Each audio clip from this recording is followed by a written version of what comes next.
Check, check, check, check, check, check, check, check. Already we are everywhere actually already. They are already at the homepage. They are at the wiki. They are. You remember those for Oh. EuroDIG 2015?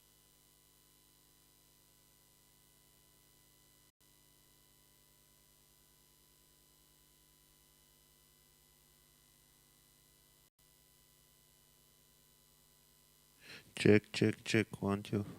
Check.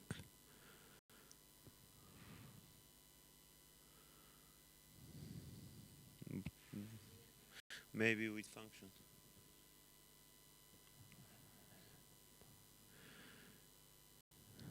Check, check, check.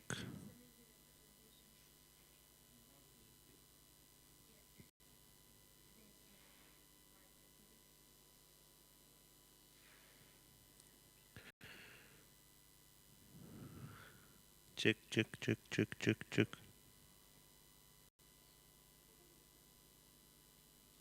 They have different titles.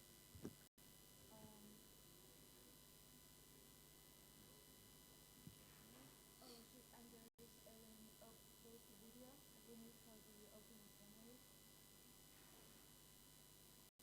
So print everything for the plenary and then start picking everything else. Finish. Do you remember that slide? Oh, sorry. Do you remember that presentation for what? So there is like EuroDIG Sofia. Yeah. I put it here. And the rest is for the others, right? Yeah, Sofia 2, Sofia 3. And that's the one I said before. That's in the background. That's in the background for our working. Okay. And then this The is welcoming. welcoming. And then comes the statement, and which is 5 minutes. And then the first session. Yes. And for the first session, there is a video, and I need to do it to the as well. When do you want us to shift that between, like, how can we shape the digital market and media in the digital age? Is it different sessions? Yeah, it's 2 different sessions. So Youth empowerment is a different session, cyborg is a different session, cyber is a different session. yeah, TBC. each slide is a different session. So after the welcoming, we have a 5 minute slot where this normal versus stuff comes, and then we have the digital single market, which is accompanied by a video that I'm about to give it to you. What? You're a moderator and I'll be here. So, can I'm you? doing that. I'm doing that. Because we can transmitter if you want. Yeah. If you give me a budget, but I need to, I will do that. Okay. Because I'm the moderator of the session, so.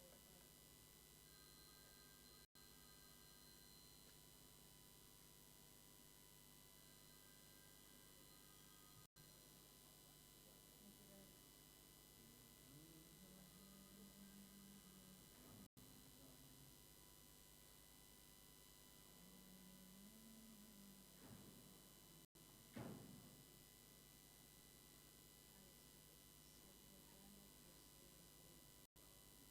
I'll send you the rest right away.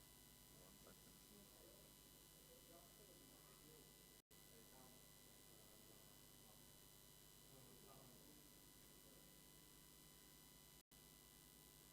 So none of us will sleep. 2.5 hours? No, I keep here. Half hour? Okay, you win. Yeah. And you're second and I'm third. Like, probably his crew is second. You're third. I'm third. Hmm? Christian and I. I was surprised when it was Okay. Three beer. I hope that I will not cancel the because we were like March. This is the background. yeah, sure. But now we do this. Extend.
Тест проба 6, тест проба 6, проба.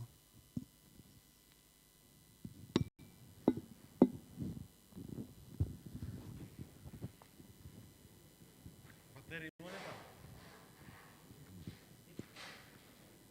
Там мига.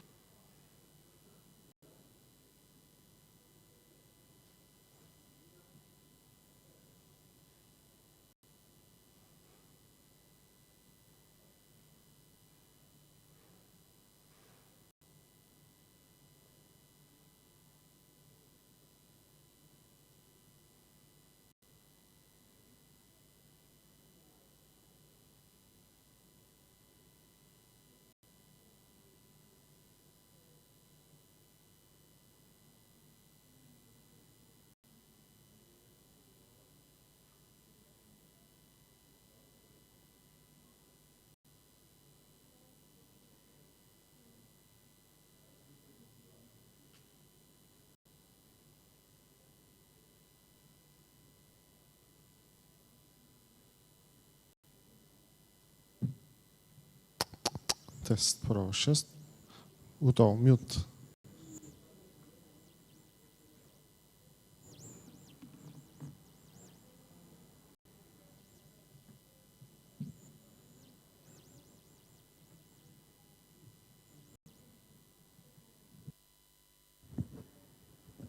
Тест проба, това е трети микрофон.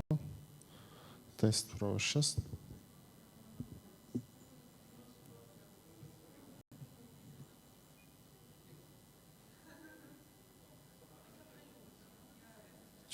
Четвърти тест проба. То е много слаб. 6, тест проба 6, 4. Тест проба 6, тест проба 6. Тест, дай малко ниски. Тест проба 6, тест проба 6, 1, 2.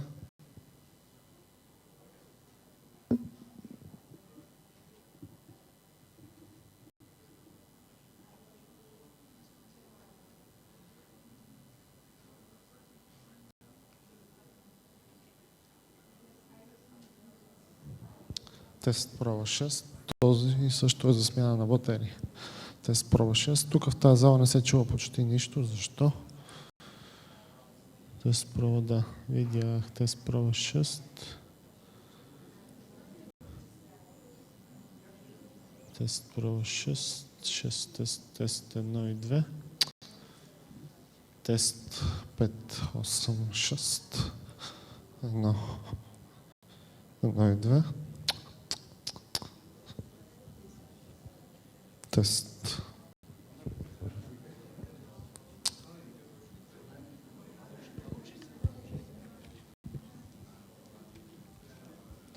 Емо, мютни микрофона, че трябва да сме на батериите.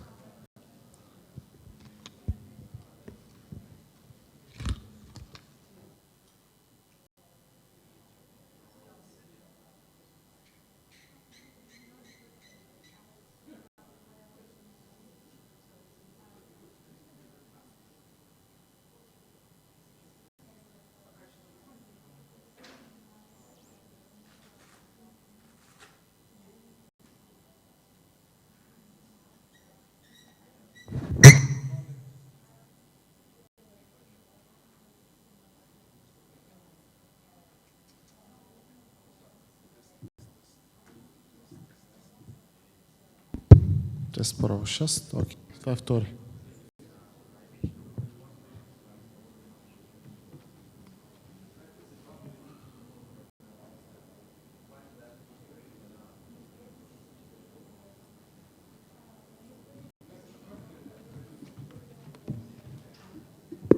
Това е четвърти. Тест проба 6. Тест проба добре.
Okay. Ladies and gentlemen, please take your seat. We are starting in 2 minutes.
Welcome.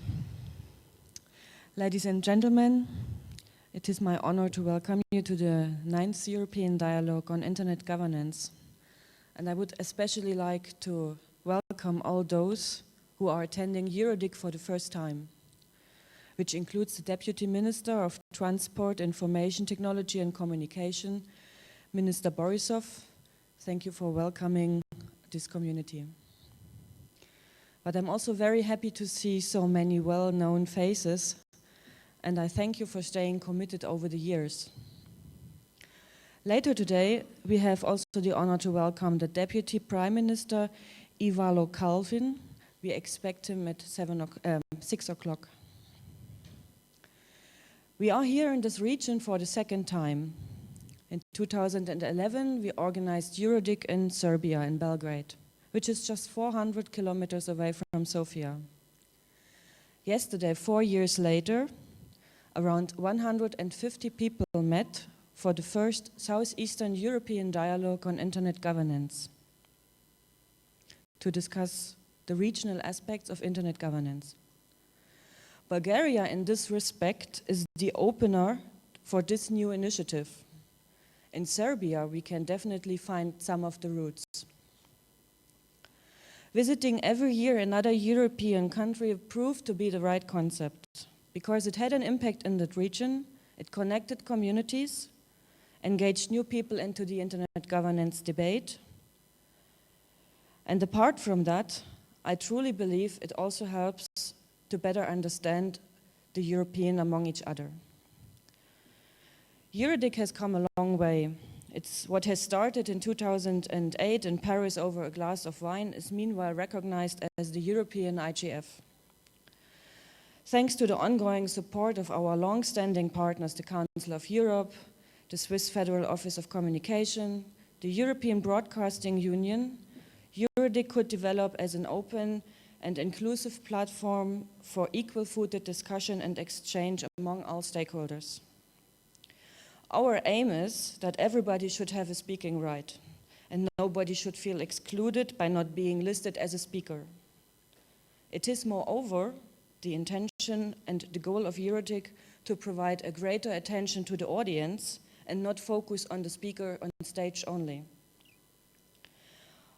Also, the program is not developed by a small program committee in a top-down manner. It is developed through an inclusive 6-month participation process. This concept is not very common yet and sometimes challenging for session org teams to deal with speaker requests. From the EuroDIG Secretariat, we do our best to balance the different views and to facilitate a solid ground for this special concept. As the overall participation process became more and more complex over the year and its impact is increasing, it was important to evolve the EuroDIG structure and to engage new partners, which share the responsibility for the strategic development of EuroDIG. Recently, RIPE NCC and ISOC became EuroDIG partners. With the European Commission and with ICANN, we are in the stage of reinforcing and give more structure to our already close cooperation. These partners are the pillar of EuroDIG to guarantee a well-balanced stability and sustainability. But as you know, without funding, ideas remain ideas. And I would therefore like to take this opportunity and thank the EuroDIG sponsors. My special thanks this year goes to Ilya Bazulanko from Unicard, our host 2015. His team worked so hard during the last couple of months in order to make EuroDIG in Sofia happen. I wish you 2 days of fruitful discussion on European internet governance matters, and please do not hesitate to raise your voice at any time by respecting other opinions. Ilya, I would like to welcome you on stage.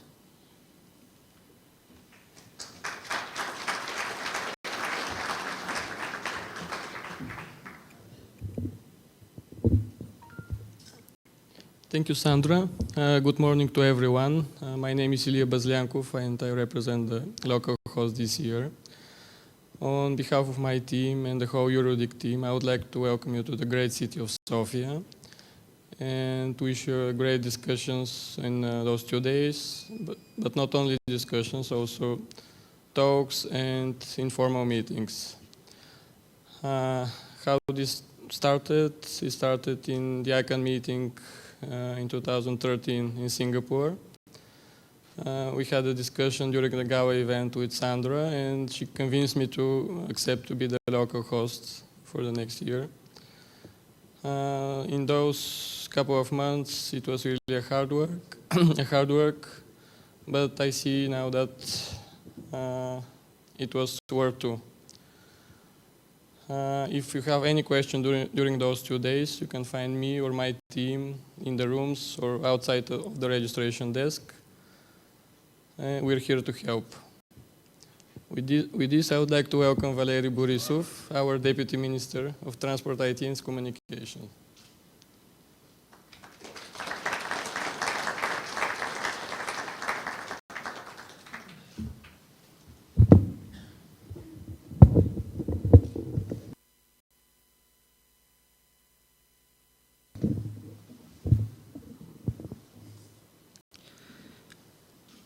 Ladies and gentlemen, honored guests, first of all, let me welcome you on behalf of Minister of Transport, Information Technologies and Communications, Ivo Moskovsky, on this great event in our very beautiful city, Sofia.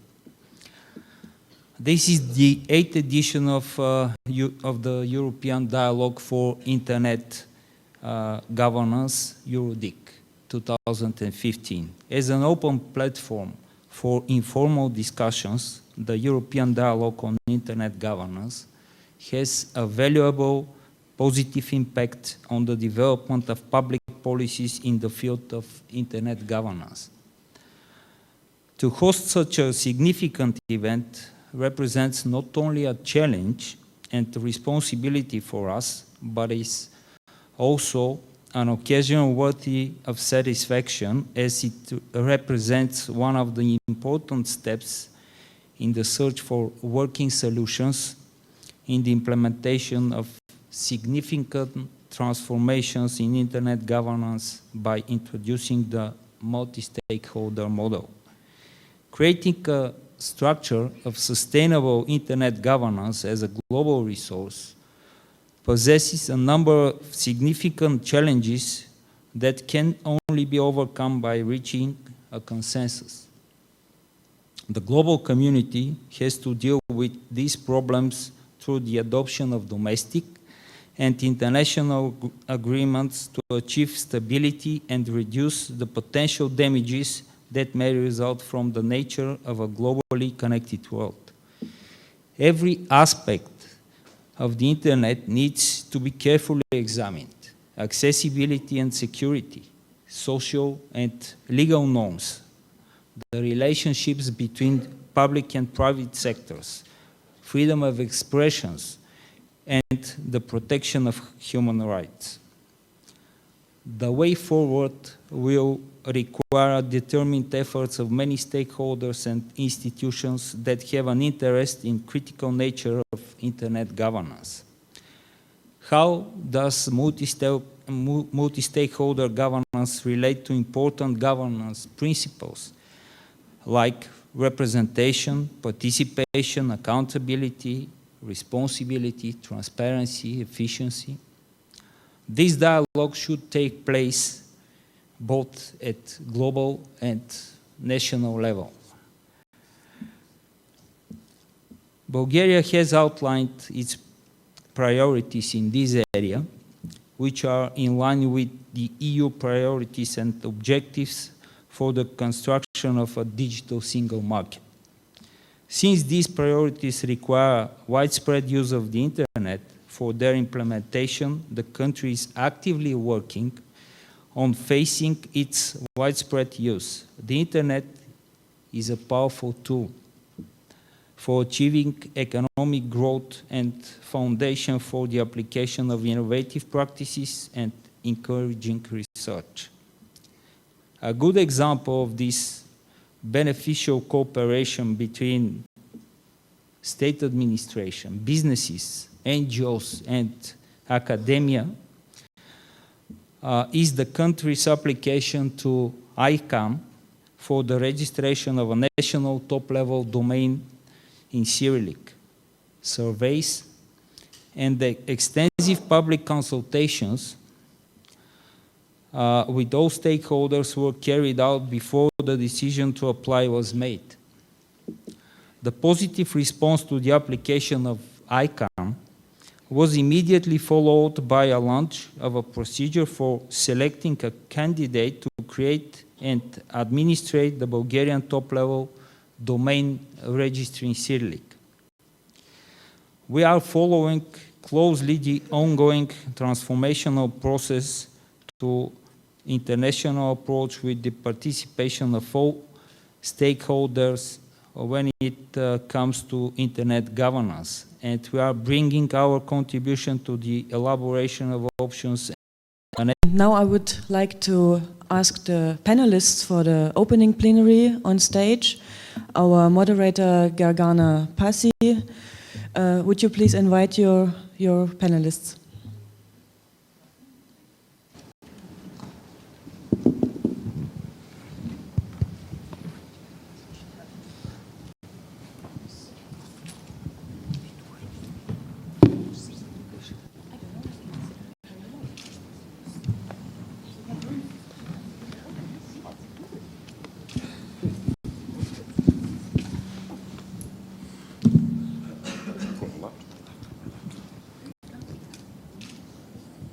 Good morning, everybody. Welcome to Sofia. My name is Gergana Passi. I'm the digital champion of Bulgaria, and I will have the pleasure and honor to moderate these very interesting people on the stage, trying to set up the scene for the whole discussion this day, shaping up internet, but much more focused on one very topical issue, shaping up the digital single market, something which has been promised by the new president of the European Commission, and we all are happy to see that he is keeping his promise with the new strategy on digital single market being launched by the Commission almost a month ago. So today we have we have 5 people around the table who are going to discuss the digital single market topics for you from 5 different points of view. Before this, let me share with you some numbers which would give you an idea of the online activity worldwide at the moment. I find these numbers very, very interesting, and I want to share them just to have an idea of what the context in which we discuss digital single market is. I actually took it from the Bruegel website. Just as long as we are discussing the digital single market in the next 1 hour and a half, worldwide, more than 3 billion emails will have been sent. Within next 1 hour and a half, more than 17,000 websites will have been created. More than 30 million Google searches will have been made. More than 900,000 Skype calls will have been made. 19.5 million YouTube videos will have been watched. And 1.5 million tweets will have been tweeted. Hopefully some of them will come out from this room. With these numbers, I will just propose that we set our watches right with a video message sent from Vice President of the Commission, Mr. Oettinger.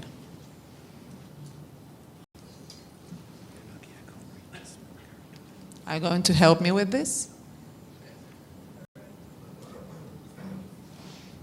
Dear Minister, ladies and gentlemen, dear European friends, unfortunately, I cannot be with you in person today in Sofia, but I welcome this opportunity to address you on the occasion of EuroDIG 2015. Today's event is taking place in the middle of a crucial year for internet governance and internet economy in general. You know very well how the internet and digital technologies are transforming our world. This presents many new opportunities, but can also be extremely disruptive. Europe must embrace these positive aspects of the transformation, ensuring that its citizens and companies can fully benefit from the digital revolution. Digital transforms our economy and helps providing better services at better prices, offering consumers more choice and creating new sources of employment.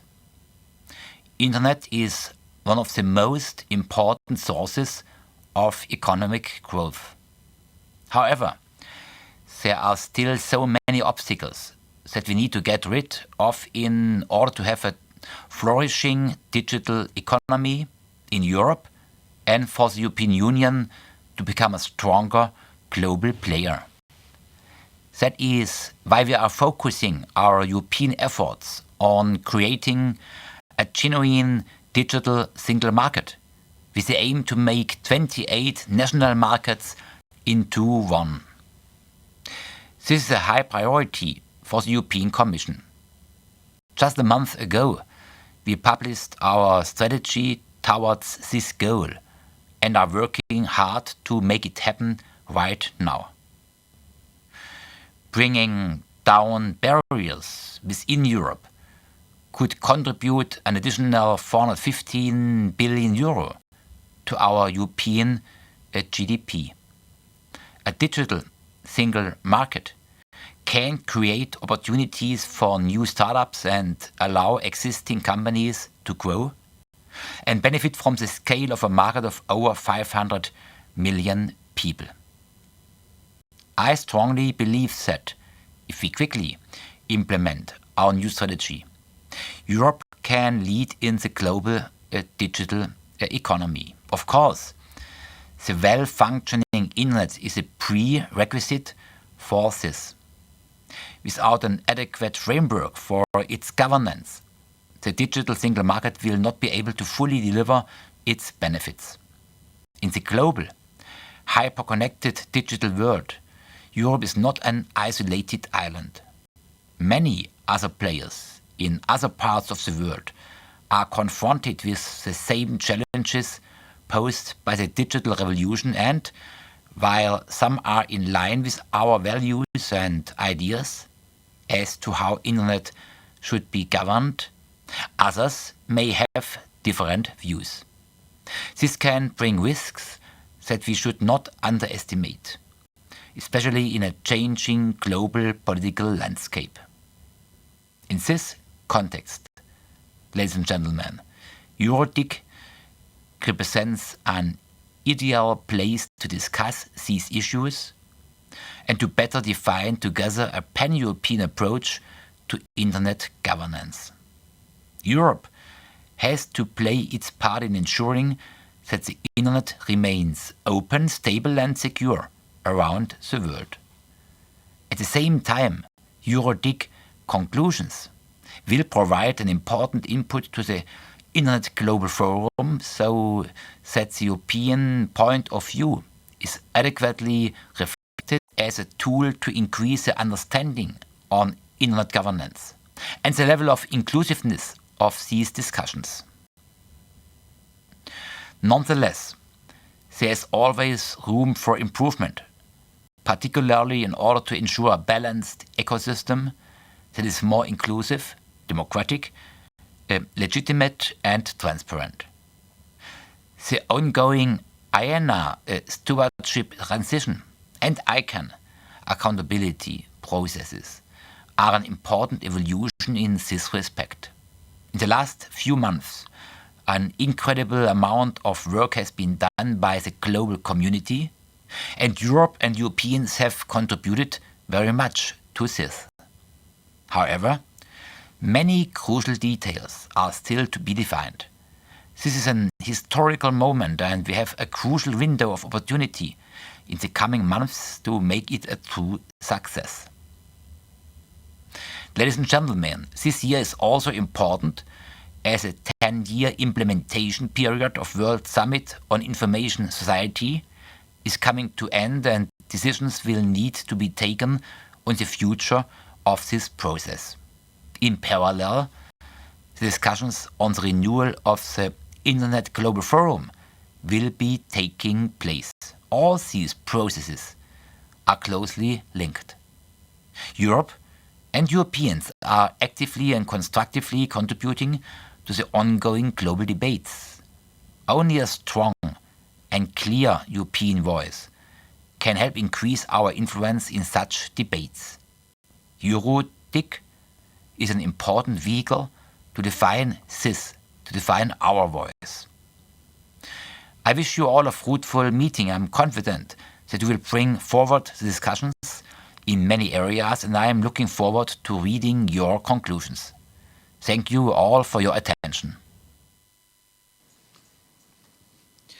Very important message indeed from the Commission. Now turning back to the panelists, I would like just to briefly represent each of them, starting with Valeri Borisov next to me, who is, as you saw already, Deputy Minister responsible for transport and ICT, very active promoter for years of e-government and digital agenda in Bulgaria.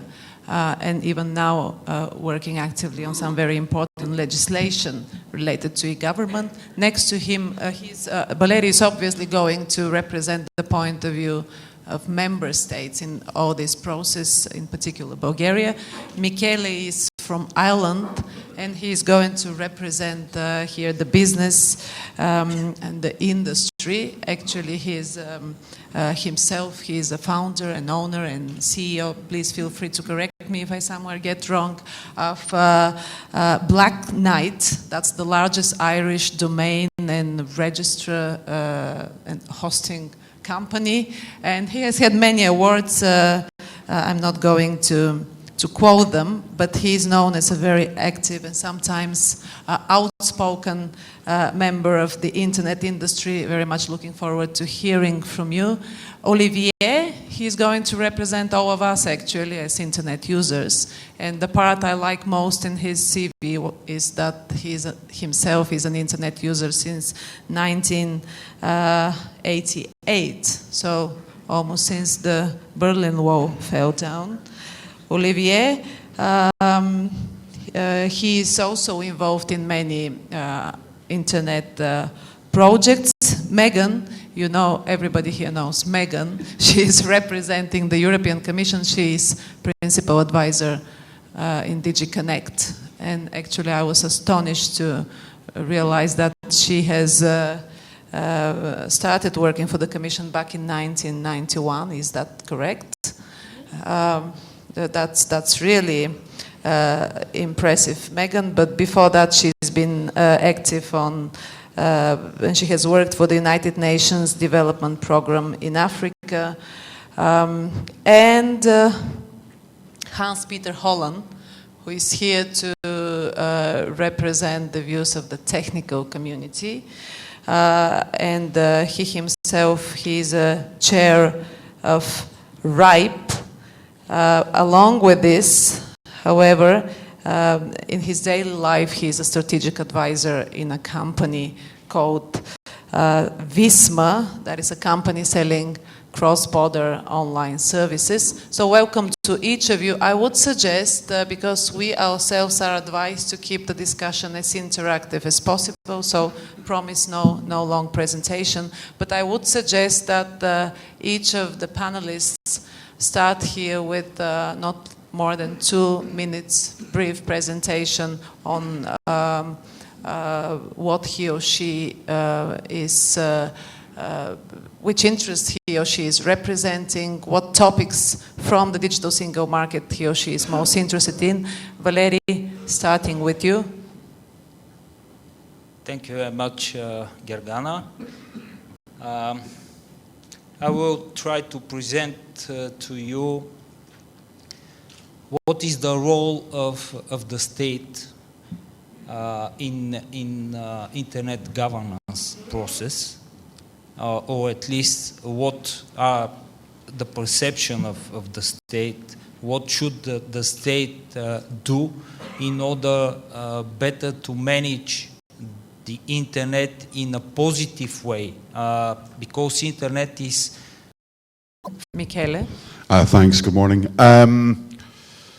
What exactly is my role up here? I suppose my thing with a lot of this is that the fact that I even have to talk about any of this is a problem. I mean, from a business perspective, we just want stuff to work. When people talk about internet governance, I kind of stand back and scratch my head and think to myself, surely that terminology itself is flawed. I mean, the idea that government would want to get involved does concern me, because generally speaking, governments, much as I love you all dearly, You're like, how can I put this politely and diplomatically? I have to try. I'm on my best behavior. Governments are slow moving. Legislation is slow. Digital by its very nature is fast. It's agile. It moves quickly. It'll move much faster than the legislation and much faster than certain business models. And I suppose one of the things is just a practical example. I mean, this concept of a digital single market, it's a concept. It's an ideal. It's a unicorn. It's a wonderful concept, but the reality is, Bulgaria is a member of the European Union. I pay for Netflix. I can't access Netflix.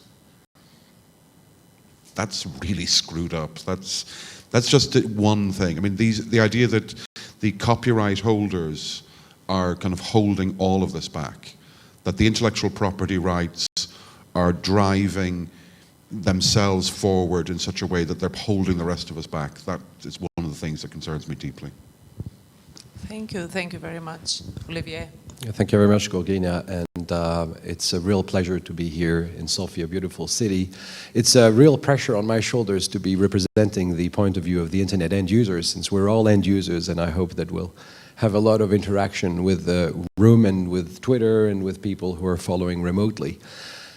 End users really are looking at an internet that is affordable, that is fast, reliable, ubiquitous. We spoke about the ability to access the internet pretty much from everywhere, in any way possible.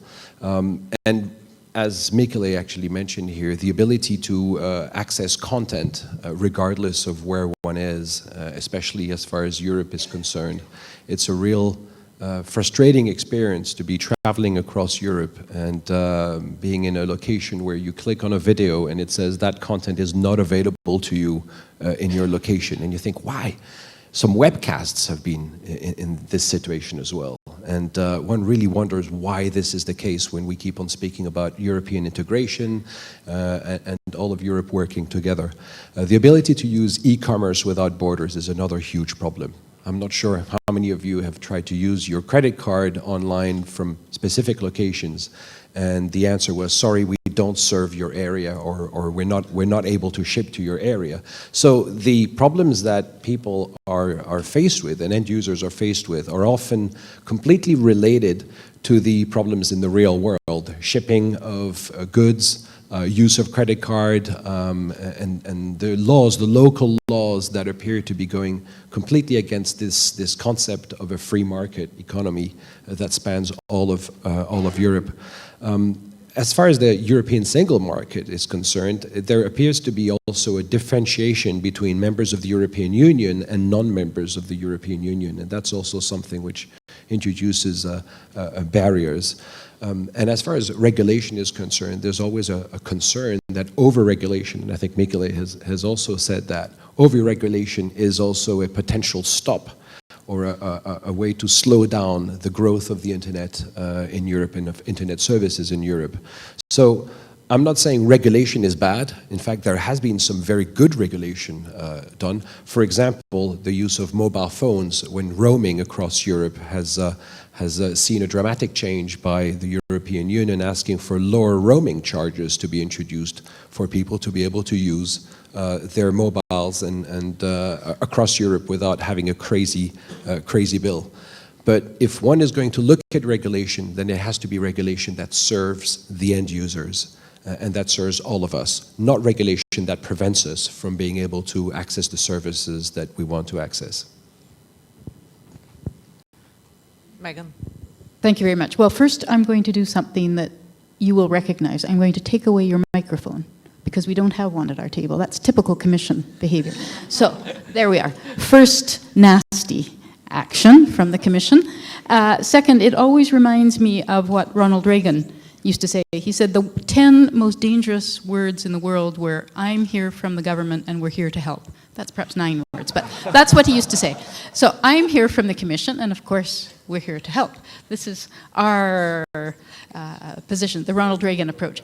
But that's a joke. But really, I mean, the thing that I think is interesting in this context is that, you know, it's about 20 years ago, more or less, if you don't count exactly, that the internet really became something that was of more or less daily use. Of course, it's increased dramatically over time. It's about the single world and the internet world in terms of movement of goods, movement of services, and some of you have identified those things. So I'm not going to go into all the details of what the single market is supposed to do and how it's supposed to improve and make a better digital single market, but all it really is supposed to do is make the single market online as efficient and effective as it is offline. And that's not to say that everything offline is perfect, not at all. So that's exactly what the digital single market is supposed to do. You heard Commissioner Oettinger say Europe is not an island, and we've seen also over the last 20 years how the digital single market has not just improved intra-European trade and exchanges, but also opened Europe up to external trade. And I think this is one of the most important things. The internet, by its very nature and definition, goes all around the world and doesn't recognize borders. So a digital single market should also not recognize borders and allow all of us to use the internet more and better. And why is this important in the context of internet governance? Because, of course, without a safe, reliable, open, functioning internet, we won't have any digital economy. We won't have any digital single market. The digital economy is the one that's growing faster and better. Many of you know that many European countries, not all, but many, are in desperate need of a real economic boost in terms of growth. The digital economy, we think, is an area where we can really see this boost and this movement. You have the potential for a small company in Helsinki, for example, to have 1 billion users. I'm thinking of Angry Birds, for example, a small company, Swedish, Estonian, called Skype, that can suddenly have a worldwide impact. I mean, these are things that, well, certainly 100 years ago, you would never have dreamed possible. So I think these are things that really show us the importance and drama of the single market, but also the importance of internet governance, making sure that the internet works and it is reliable, safe, etc. And this is also, as Mr. Oettinger said, too, a very important year for internet governance. We have the WSIS Plus 10 review coming up, the extension of the Internet Governance Forum. The EuroDIG is an input to the Internet Governance Forum, and I would really like to see an interesting and dynamic discussion here. So, now you can steal this. Hans Peter, the floor is yours. Thank you. Representing the technical community is probably even more difficult than trying to represent the business community or the users. I mean, we're here just to support the business or serve the users. I'm chairman of RIPE, Réseau IP Européens, European IP Networks, which was founded in '89. A group of people met to solve all the issues of internet in Europe. We're still working on that. We have a technical focus, and in order to help us support our open forums, meetings twice a year, everybody can participate, up to 600 participants on the last couple of meetings. We have formed a secretariat, the RIPE NCC, Network Coordination Center, who is also the regional internet registry for Europe, where all the ISPs get their IP addresses. So that's kind of the focus on our community, is to make sure that we have a network that works. So we have since the beginning built a network of networks in Europe that supports an open market. So to us it's kind of like digital open market. It's supposed to be there. So we realize that there is a real world out there with regulations and laws and so on. But the real success on the internet so far has been that we built the network in cooperation to make a network of networks works cross borders so that people can communicate and do business together. So in that respect, it's kind of the challenge to the rest of you guys to make sure that we continue to do that. And one of the important things to think about in the future now is that in order to allow everybody to get on the internet and all devices and whatever you want to connect to be there, we also need to focus on the transition that we have into the next generation internet to IPv6. Thank you. Thank you very much. I'm trying to tweet some of the things you share so that we are in virtual contact with all the interested parties.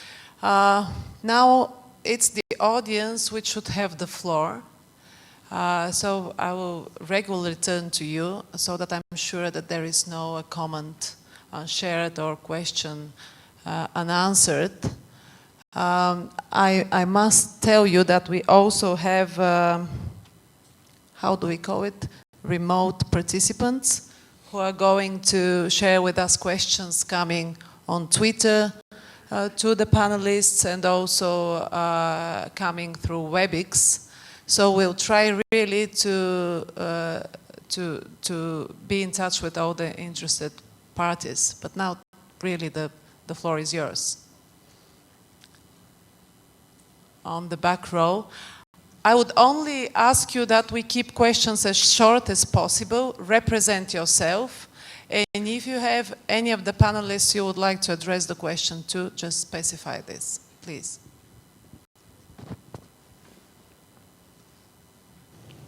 Good morning, I am Jón Thorhaldsson, the President of Secure, and I have one issue to add to the many issues discussed here.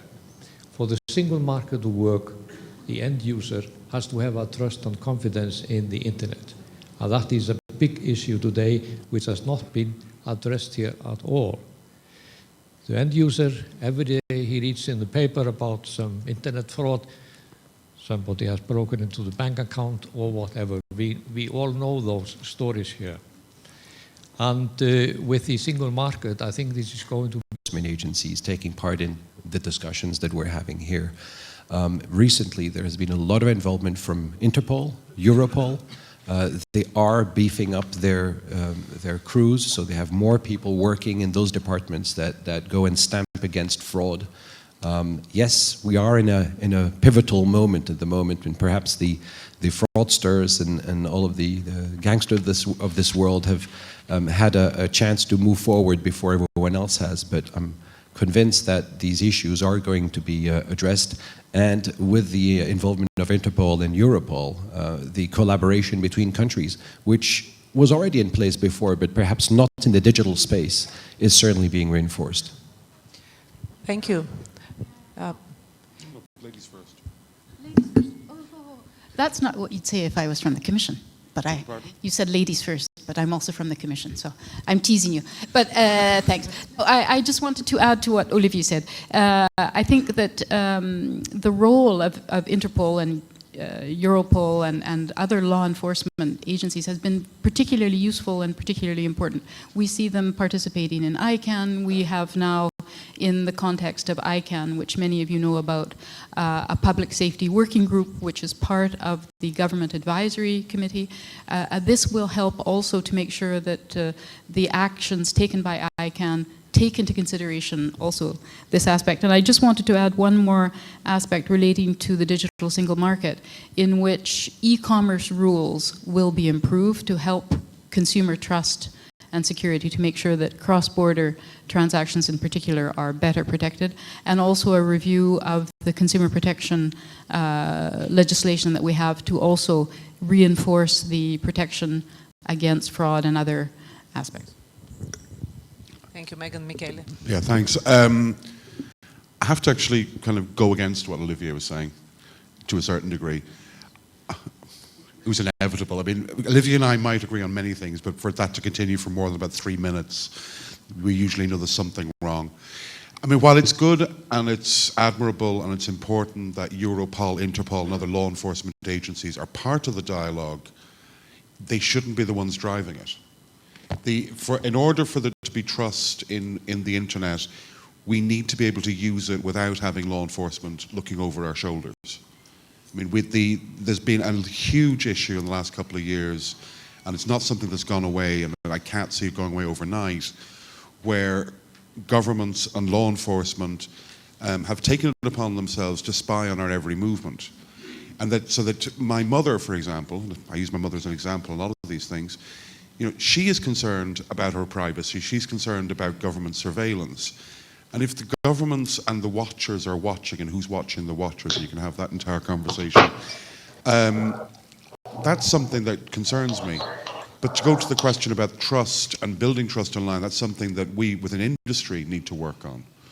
That the companies offering the online sales, the platforms, the payment processing, all of that, that these standards that we use, that we deal with these things, that we deal with the online crime, that we deal with the malware, the spam, all of those kind of things.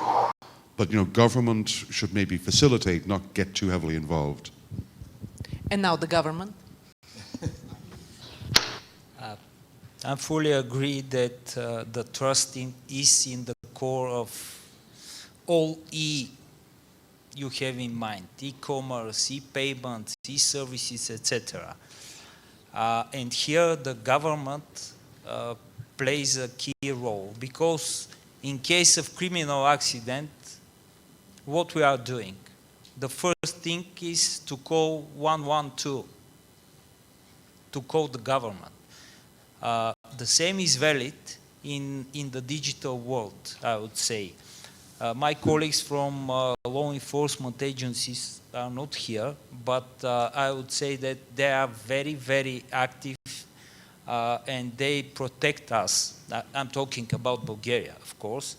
They are in very good cooperation with Europol, you mentioned Interpol, etc. But what I want to underline is that the government and the business should work together in order to increase the trust in all aspects I mentioned in the beginning.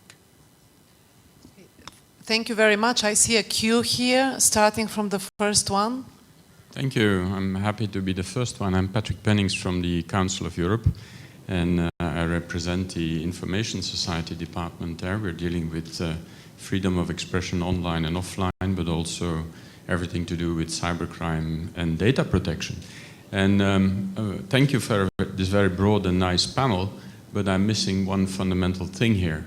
And even if the end users of the internet speak about the use of the free flow of the internet, etc., I'm missing one fundamental item, and that is the protection of the human rights of the internet users. And I'm sorry to say, if you're representing business, or if you're representing a government, or if you're representing the European Commission, that is not necessarily the first thing that you have in mind. And that's why we urgently, and that's what I miss in the panel as well, I think it's extremely important to look at those things. How do we protect the human rights of the internet users, whether that they be their private data? And I hear what you're saying about the law enforcement looking over the shoulder of business. I'm sorry to say, but I also see that business in many cases is very strongly cooperating with law enforcement, and not necessarily in a positive manner. So I think it's quite important that we resituate things a little bit. It's not just about access and speedy access to the internet, it's also how can the end user, how can the citizens of our societies have and keep their trust in this rapidly developing digital environment. It's not because it's rapidly developing that we should refrain from keeping human rights to the forefront. Thank you. Thank you, Patrick. Take this panel just as a starting point. We have the Council of Europe here, and all of you really dealing with human rights, just feel free to jump into the conversation. Even the access to internet has been acknowledged as a human right as well. So, sorry? I'm sorry, I didn't see you. Okay, let us give the floor to the gentleman over there and then come back here. Okay, John Carr from the European NGO Alliance for Child Safety Online. Across the world as a whole, 1 in 3 of all internet users is under the age of 18. That means 1 in 3 of all internet users is legally a child. Now, so my question to the panel is, I assume you recognize that the UN Convention on the Rights of the Child is an important international treaty which creates legal obligations on states and private sector players to respond to the fact that children have rights, and both for positive rights and protective rights and so on. And yet that particular international convention very rarely gets mentioned in debates of this kind. It's kind of an echo of the point made earlier about human rights, but bearing in mind, as I say, 1 in 3 of all internet users are legally children. Why is that issue not getting the same attention? I agree. The fact that I can't get Netflix in Bulgaria is grievously harming my social and cultural development. But when you set that against some of the other things that we should be discussing, please. Thank you. You raised a very important question. I think none of the panelists would disagree with. Please. Thank you. I'm Jacob Texa from the 6th Swedish ICT. And I'm not going to speak about human rights, which takes this down a notch, I think. But having a borderless digital single market within the EU is a good ideal. It's not going to happen in the next 5 years, unfortunately. It's not going to happen in, hopefully in 10. But what would be the first steps that need to be taken over the next 2 years, according to the panelists? What steps do we need to take now to start the process towards the digital single market? Thank you. Would you mind if we collect all the questions here and then come back to the panelists? Thank you. My name is Patrick Charnley. I'm an advisor at IFPI. We represent record labels around the world. We have 1,300 members, including the major companies. I wanted to pick up on the idea of copyright holding back the speed at which the internet develops. In fact, I would say that copyright content, this premium content, is a massive driver in the internet. And in fact, it creates some of the most innovative services that exist. Our members are licensing services in 28 European countries and strive to license more and more all the time. We want a digital marketplace. We are seeking that. But we also need a safe environment. And I would say that it is very important, as in a normal marketplace, that every player in the marketplace is protected. And where appropriate, there is a degree of regulation to assist that in happening. So I agree that there needs to be a balance, but there certainly needs to be adequate protection to actually drive the market forward. Good morning. My name is Bertrand Lachapelle. I'm the director of the Internet and Jurisdiction Project. One quick thing. I'm not absolutely sure that the definition of somebody who is below 18 is a child. I call that a minor, and I think there's a slight difference in terms of respect.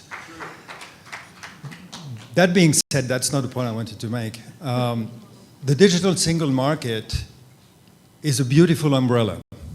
I was in the late 80s at the cabinet. I would like to insert in the triangle between, the government, the business, the industry, the citizens and users, and remind to each of us, the citizens and users, they are gender, they are diverse. So I would like to not listen only about prostitution, but I would like also to listen about the sex workers' right. I would also to remind that child or minor, the majority are girls. I would like to also that the business do not exploit. It's good that the business is free, but I would like not to have a deregulation that just let all these users completely deployed of their data. And at the same time, I would like the government to not be policing on all of us, because still we have a right to privacy. Thank you. Good day, my name is Amelia Andersdotter. I am a student of mathematics at Lund University, but I have also dabbled in internet policy over the last few years, and some of you may recognize me from that capacity.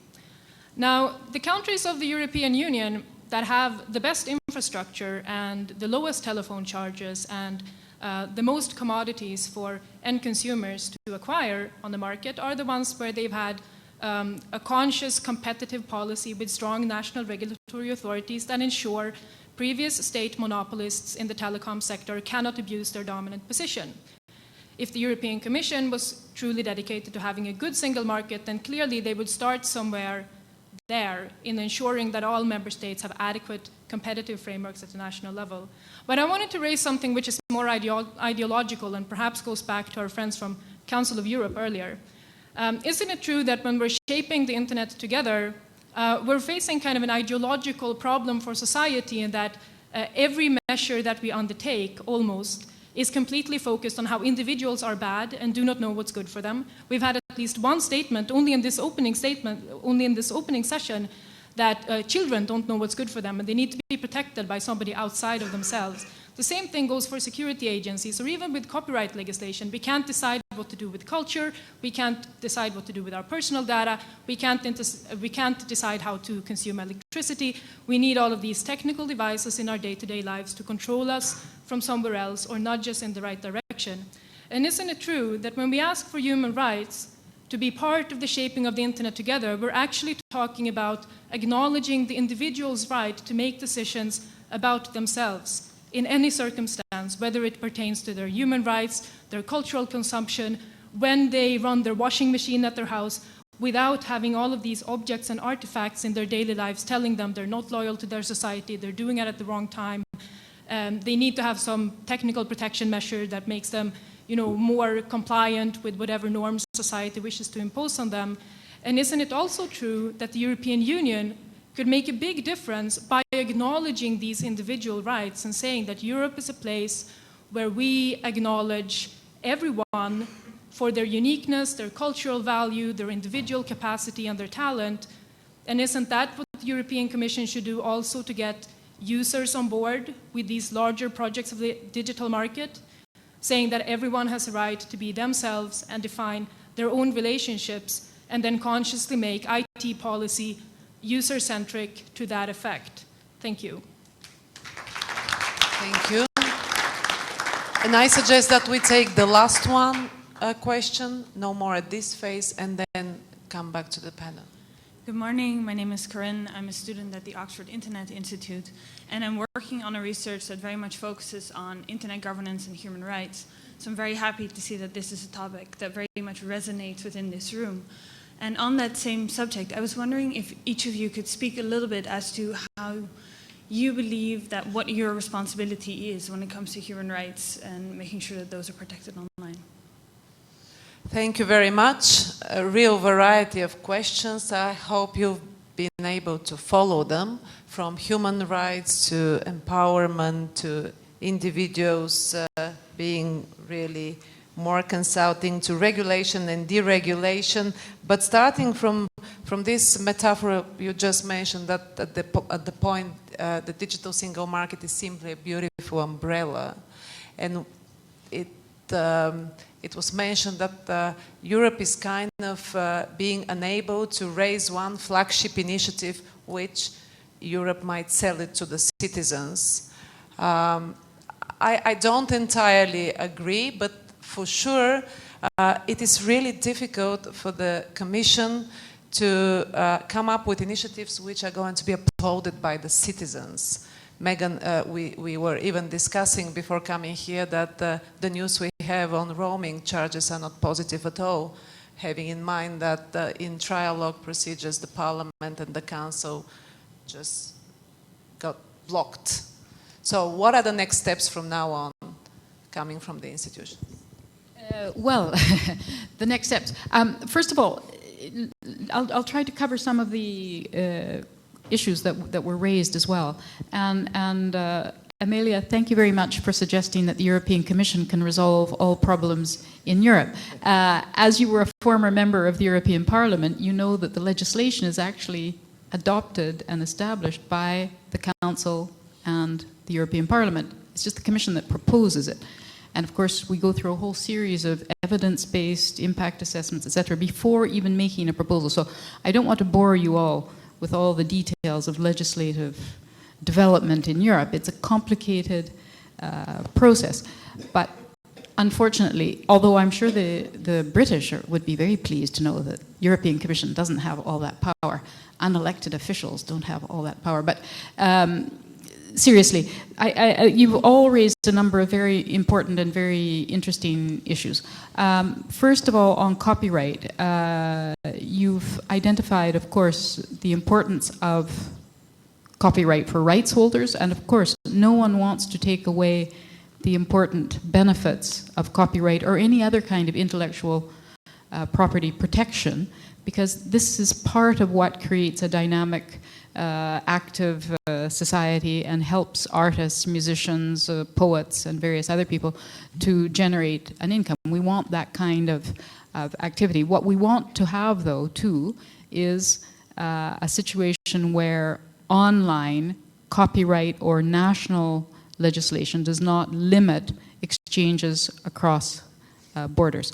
So what is being proposed now in the digital single market is that a new legislative proposal be established for copyright.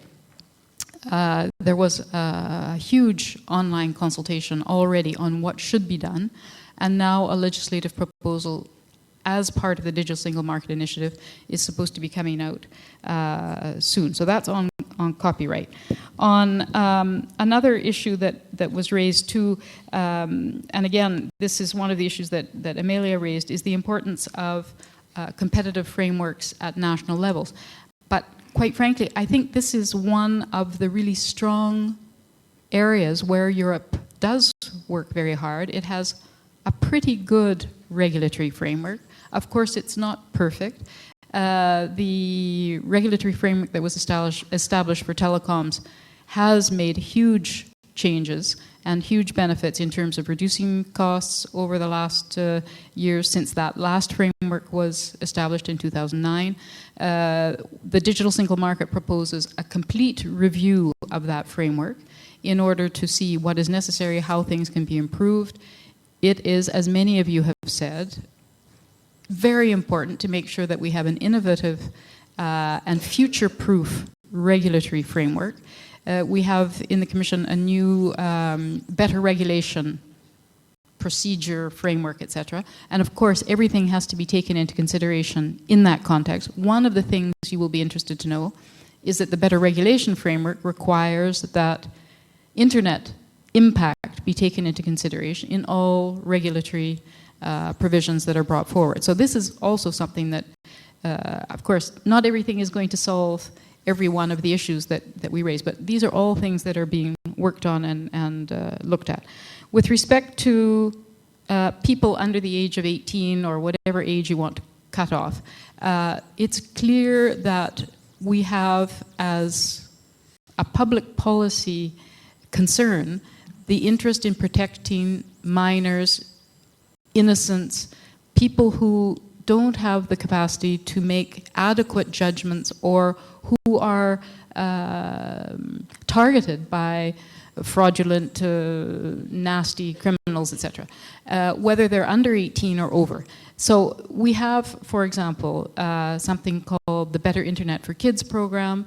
We have made a lot of progress on this, and this brings together and helps to support a whole series of organizations that make sure that children are aware of what's going on the internet, what their rights are, how to pay attention to scam and groomers, etc., etc. So there are a whole series of things going on. Again, there's always more work to be done. And then just a last point that I would like to add with respect to public safety and security, etc. I think there are a number of things, and you raised it in the context of Internet of Things.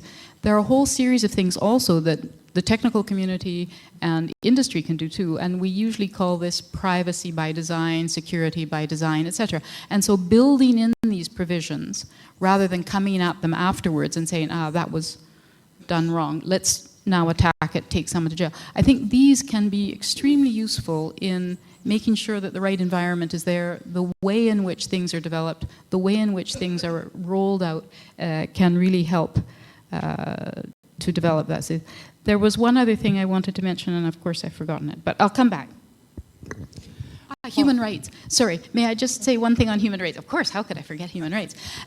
Again, human rights on one aspect, of course, which is very important, is data protection. You know that a general data protection regulation has been under discussion in the Parliament over more than 2 years. Again, a proposal by the Commission. Council and Parliament are discussing it. We still don't have a final solution, but again, it's progressive. That's one important element.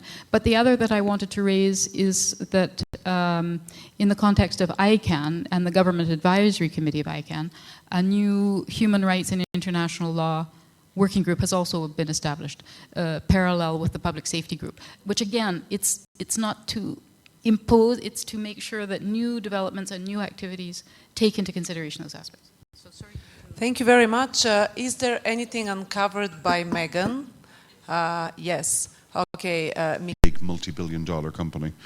They make their money from us. They make their money from our content, from our addiction to their platform. You look at, say, ICANN has been mentioned several times on this. On the one hand, you have the rights holders who want to protect their copyright.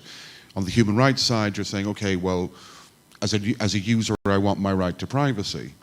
And then you have law enforcement going, well, I need the ability to protect you from yourself. And those three things, in many respects, while they could potentially be complementary, they're actually hitting each other. They're coming smack bang against each other constantly. I mean, at the moment, there's a proposal within the ICANN space dealing with Whois around a user's ability to obfuscate, to hide, to protect their privacy in the Whois records. So that if, for example, I want to register, I don't know, mnalen.org, I could say put other data there and not have to publish my personal mobile phone number. I had my personal phone number in Whois, and I used to get some wonderful phone calls. It was awesome. I did. So now I have the office phone number. But I mean, trying to balance all of those things together, I think it's a challenge. It's an ongoing issue. The reality is that it's all getting much, much more complex. I mean, the idea of your fridge talking to your, I don't know, the supermarket. So when the fridge says, well, okay, you don't have enough milk, I'm placing an order for you. I mean, there was a case there a couple of months ago where I think a fridge was accused of spamming somebody or something. And in order for that to work, on the technical side, we need to see IPv6 adoption. But, hands up who's actually able to access the internet over IPv6. Okay, there's about 3 of you. And I don't have the answers. I wish I did. But I think, it's a challenge and it's something that we're not going to solve quickly. Yes, I absolutely agree. Countries. And is there any specific national policy which would allow us to be sort of intermediary with the countries? May I add an additional question to that, and that relates to the investment that was raised before, and I forgot to answer about that because there's the European Fund for Strategic Investment which is developed. But this is perhaps an interesting question also from a national point of view on broadband rollout and the way in which you can increase this investment. Thank you for this additional question. Before answering to those questions, I would like to add something as answer to the questions you put. DSM is a good idea. What are the first steps towards DSM? Somebody asked. Here are the panelists in front of you, and we are talking and you understand us because we are interoperable using English. We have to be interoperable in European Union, and not only in European Union but also all over the Europe. So interoperability is one of the first steps we should take in order to be successful. The other thing is electronic identification. Without electronic identification of the end users, it is much difficult to interact in the digital world. And now back to the last questions.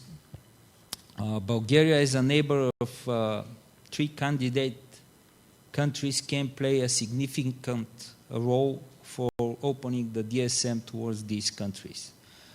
We can foster the collaboration with these countries in areas that are of key importance. How?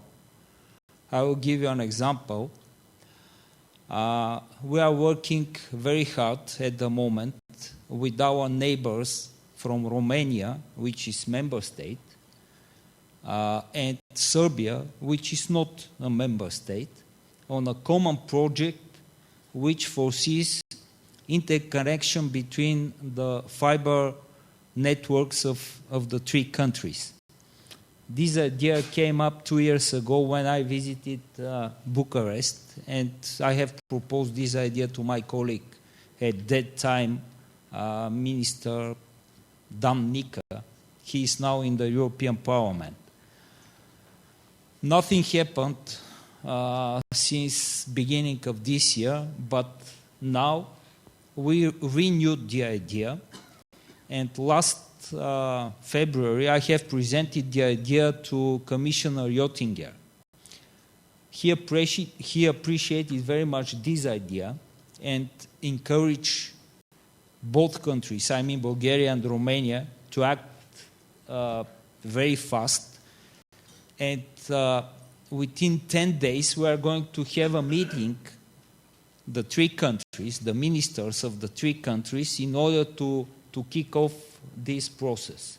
I'm sure that in the next 3 weeks, or let's say in a month time period, we'll be ready with the project, and the ministers will go together. This is very important to underline it, together in Brussels, and to present the idea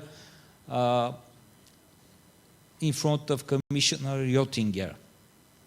I asked him that this project needs only one simple thing: support, I mean financial support, from the European Commission. He promised to try to find some funds in order to realize this project. We can offer, I mean, Bulgaria can offer support to our neighbors in areas of providing, as I said, high-speed broadband for all, especially in the rural areas, because probably you know that Bulgaria is in top 10 countries worldwide from broadband, high-speed access to internet in the cities, which is not true for the rural areas. But having in mind that more than 70% of Bulgarian population live in the big cities, we don't consider this as a big problem, which does not mean that we are not working to cover the rural areas with broadband high-speed access. I want to mention one more thing as a potential area of cooperation between Bulgaria and non-EU neighbors. This is cooperation, collaboration in the area of national computer emergency response teams, activities, and in cybersecurity. There are some initial steps between our country, our national CERT, and Romanian one. Why not to establish such kind of cooperation with our friends from Macedonia, from Serbia, from Turkey? Of course, we can help them also with the adoption of the respective legislation. But Megan talked a lot about the legislation, and I don't want to repeat in this field. Thank you. Thank you very much. As you see, governments are here to help.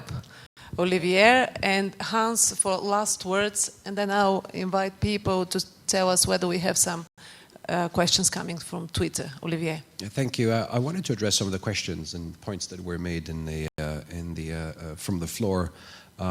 First, with regards to the gentleman from the IFPI, that mentioned that premium content is a massive driver of growth. Yes, it is a massive driver of growth, but the problem today that we have is we don't have a single digital market for this content. And so wherever you are, you might not be able to access this content. And there doesn't seem to be a valid reason for this to be happening when we are speaking about a single digital market. With regards to the Internet of Things, Konstantin spoke about the need for privacy. And indeed, today we have a huge, I wouldn't say problem, but challenge on the horizon with the growth of big data and having all of your information being put together and effectively providing some kind of a profile of you online that might actually incorporate information that is incorrect as well. So it's not only the fact that there's a profile being done about you, but it might also be an incorrect profile, and that categorizes you in one slot or another. There needs to be legislation on this. I'm not sure how that will be worked on, and it's not something that can be done in 24 hours, but we need to look at this. Bertrand mentioned the problem of roaming for data. I mentioned earlier that roaming charges for calls, voice calls, were reduced dramatically, and yet we're absolutely being raped by telcos as far as mobile broadband is concerned. And it's incredible that to this date, with the cost, the actual real cost of telcos being very low, we're not in a position to be able to push this through and reduce those charges. That would be such a huge step to ubiquitous telecommunications, where we would be able to access the internet wherever we are in Europe, and not being concerned about how much we're going to have to pay at the end of the month. And then finally, on the points that Amelia made, I personally agree with many of those points, most of them, I would say. The one which I really think is extremely important is to have policy that is user-centric. The internet has grown to what it is today because it was user-centric, and it needs to remain so.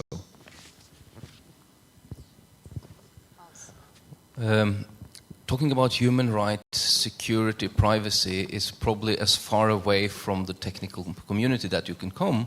But on the other hand, it's one of the most important things also for the technical community to focus on. And there has been more focus on this in the IETF, designing the internet standards. And there are security standards that can be deployed more widely than today, for instance, DNSSEC. But one of the challenges in getting technical solutions out there is that the businesses need to take their responsibility and actually implement them. But that doesn't solve it all. We also need them to be implemented in such a way that the users are able to use them and trust them. And this is sort of an educational issue and also a usability issue. Do you want the password on your phone? It's much more difficult to do a quick tweet. Or if you don't, then you could lose all your personal information. That's a very, very simple question. So the technical community is definitely committed to work to increase the security of the internet, but we need to work together, all of us, to do that. Thank you very much. I'm now looking at Wolf Ludwig. Where are you, Wolf? So I'm not looking at you, I'm looking for you. Because he is supposed to has gathered some questions from yesterday from all of you, questions or statements. I don't see him, so probably you notify him that we're looking for him. Are there any questions coming from the Twitter wall, Lorena, or not something really important?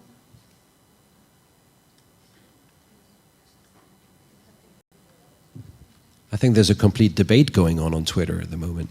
So difficult to summarize, probably.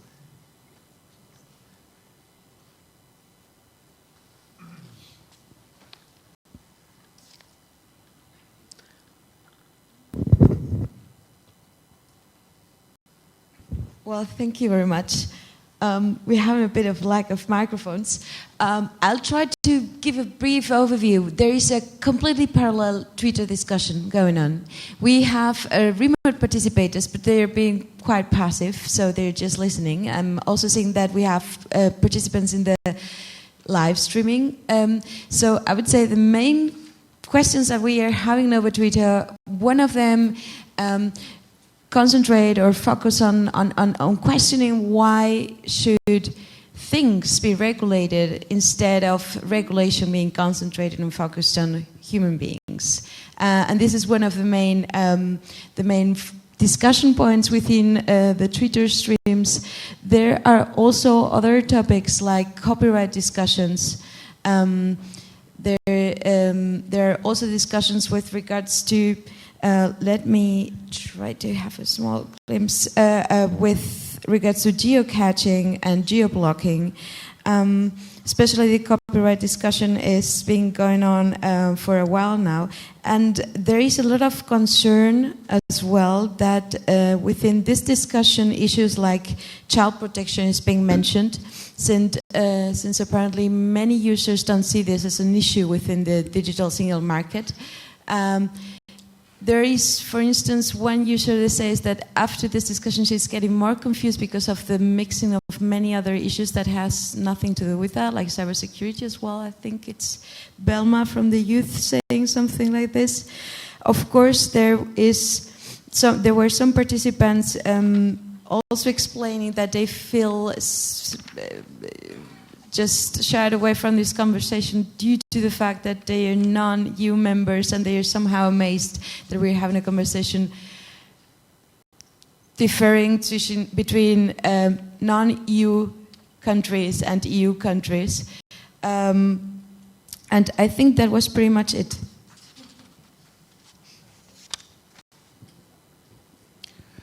Okay. Thank you very much. You keep us posted if there is something new on the Twitter. Well, I see a hand over there. Can we get an apology for the comparison without roaming rate? Sorry? Yeah, there's a note on Twitter which asks, can we apologize to the comparison of rape to roaming? And I use the term in the sense that we are being absolutely abused by telcos. It's insane how far they've gone.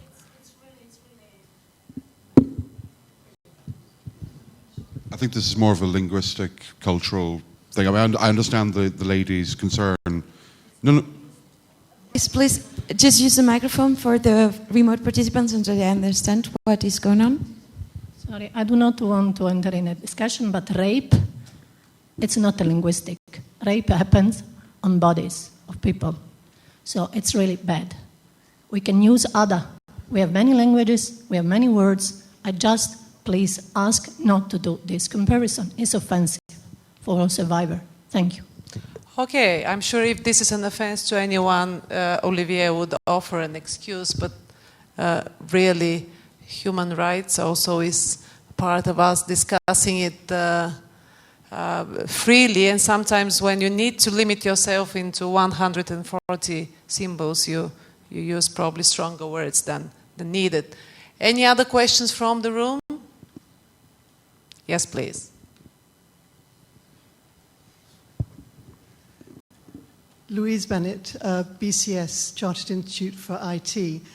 In connection with the digital single market, I was very pleased to hear you talk about consumer protection, because it seems to me that one of the most important things for cross-border e-commerce is that consumers should understand where the liability lies and how to get redress if their e-commerce transaction goes wrong. Could you comment on that, please? The question was referred to Megan. Megan, please. Well, the details, of course, are being developed now.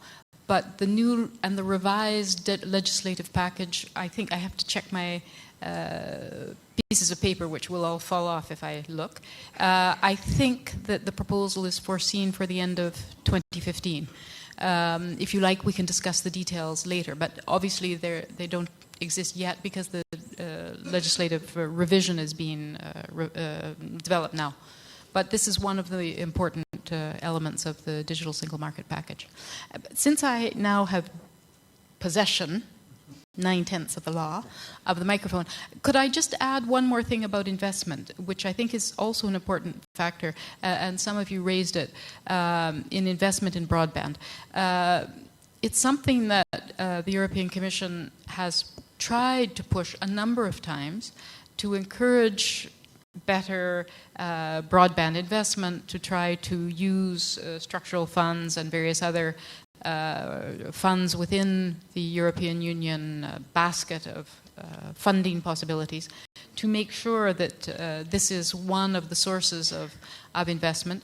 The European Fund for Structural Investment, I think that's what it's called now, the FC anyway, which is to use other sources of funding and provide guarantees to, for example, the European Investment Bank to encourage funding, of course also has an element of broadband investment. So there are theoretically new and better possibilities to try to push a bit more investment in some of these areas. And these are also, I think, going to be reviewed also in the revision of the telecom framework in the future, to see how better regulation can also help to drive forward better investment from the private sector too. Good. I don't see many hands in the air. Hans would like to probably add something. Yeah, I would like to be a bit political here, since there are so many politicians around me. Once you start to fund projects in broadband and so on, please make sure that you build secure and future-proof services. Make IPv6 and DNSSEC requirement when government money is spent on building internet infrastructure. Just adding to that, I mean, for us as a business, the depletion of IPv4 is going to cause us a lot of pain. I mean, it's one of the limiting factors for a lot of companies in the digital space, is as you connect more and more devices, more and more things, websites, apps, you know, for them to be secure, in many instances you need to provide and use unique IPs. IPv4 is gone. It's dead. We need to be in IPv6, and it's you and government who can actually help drive that forward. I can't create the demand. I've spoken to the ISPs, and they're like, yeah, whatever, we don't care. Whereas if the governments were to say, okay, you want that contract, you have to make sure it's IPv6 enabled. I'll respectfully disagree about DNSSEC, but I'm on the record as always respectfully disagreeing about DNSSEC. I mean, the thing around, you know, investment, and, you know, I think Bertrand's point is an excellent one. I think others have echoed that. I mean, you know, you're afraid. I mean, I meet delegates at conferences who are afraid to turn on roaming on their mobile phones. It's 2015. This is insane. I mean, the idea that I live in fear of my telco bill, that I kind of go cap in hand into my CFO's office, kind of afraid to find out, you know, how much did I rack up on that trip to country X last week. It's nuts. I mean, it's, sure, I know that there's a lot of other more important things that people worry about, but connectivity is a huge driver. Where you see greater connectivity, you see greater innovation, you see interesting things happening. I mean, I think some of the examples that Megan mentioned earlier about, you know, companies being able to start up in far-flung corners of Europe and build themselves up to have hundreds of millions of users, that's fantastic. That's what I love about the internet. The fact that a small company, somebody who has an idea can do that. They can disseminate that cross borders and they can build something up. That's great.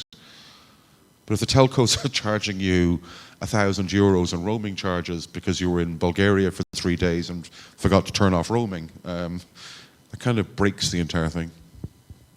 May I add something? Well, yeah, to come to the roaming issue again, which seems to always create a lot of excitement. First of all, the last roaming regulation, Roaming Regulation 3, I thought was wonderful, of course, because it really created a market-based structural reform of roaming. And if you look at roaming costs since the introduction of the first roaming regulation, they have really gone down quite dramatically. There's no question that there's still problems relating to data, et cetera, but data was also addressed in that Roaming Regulation 3.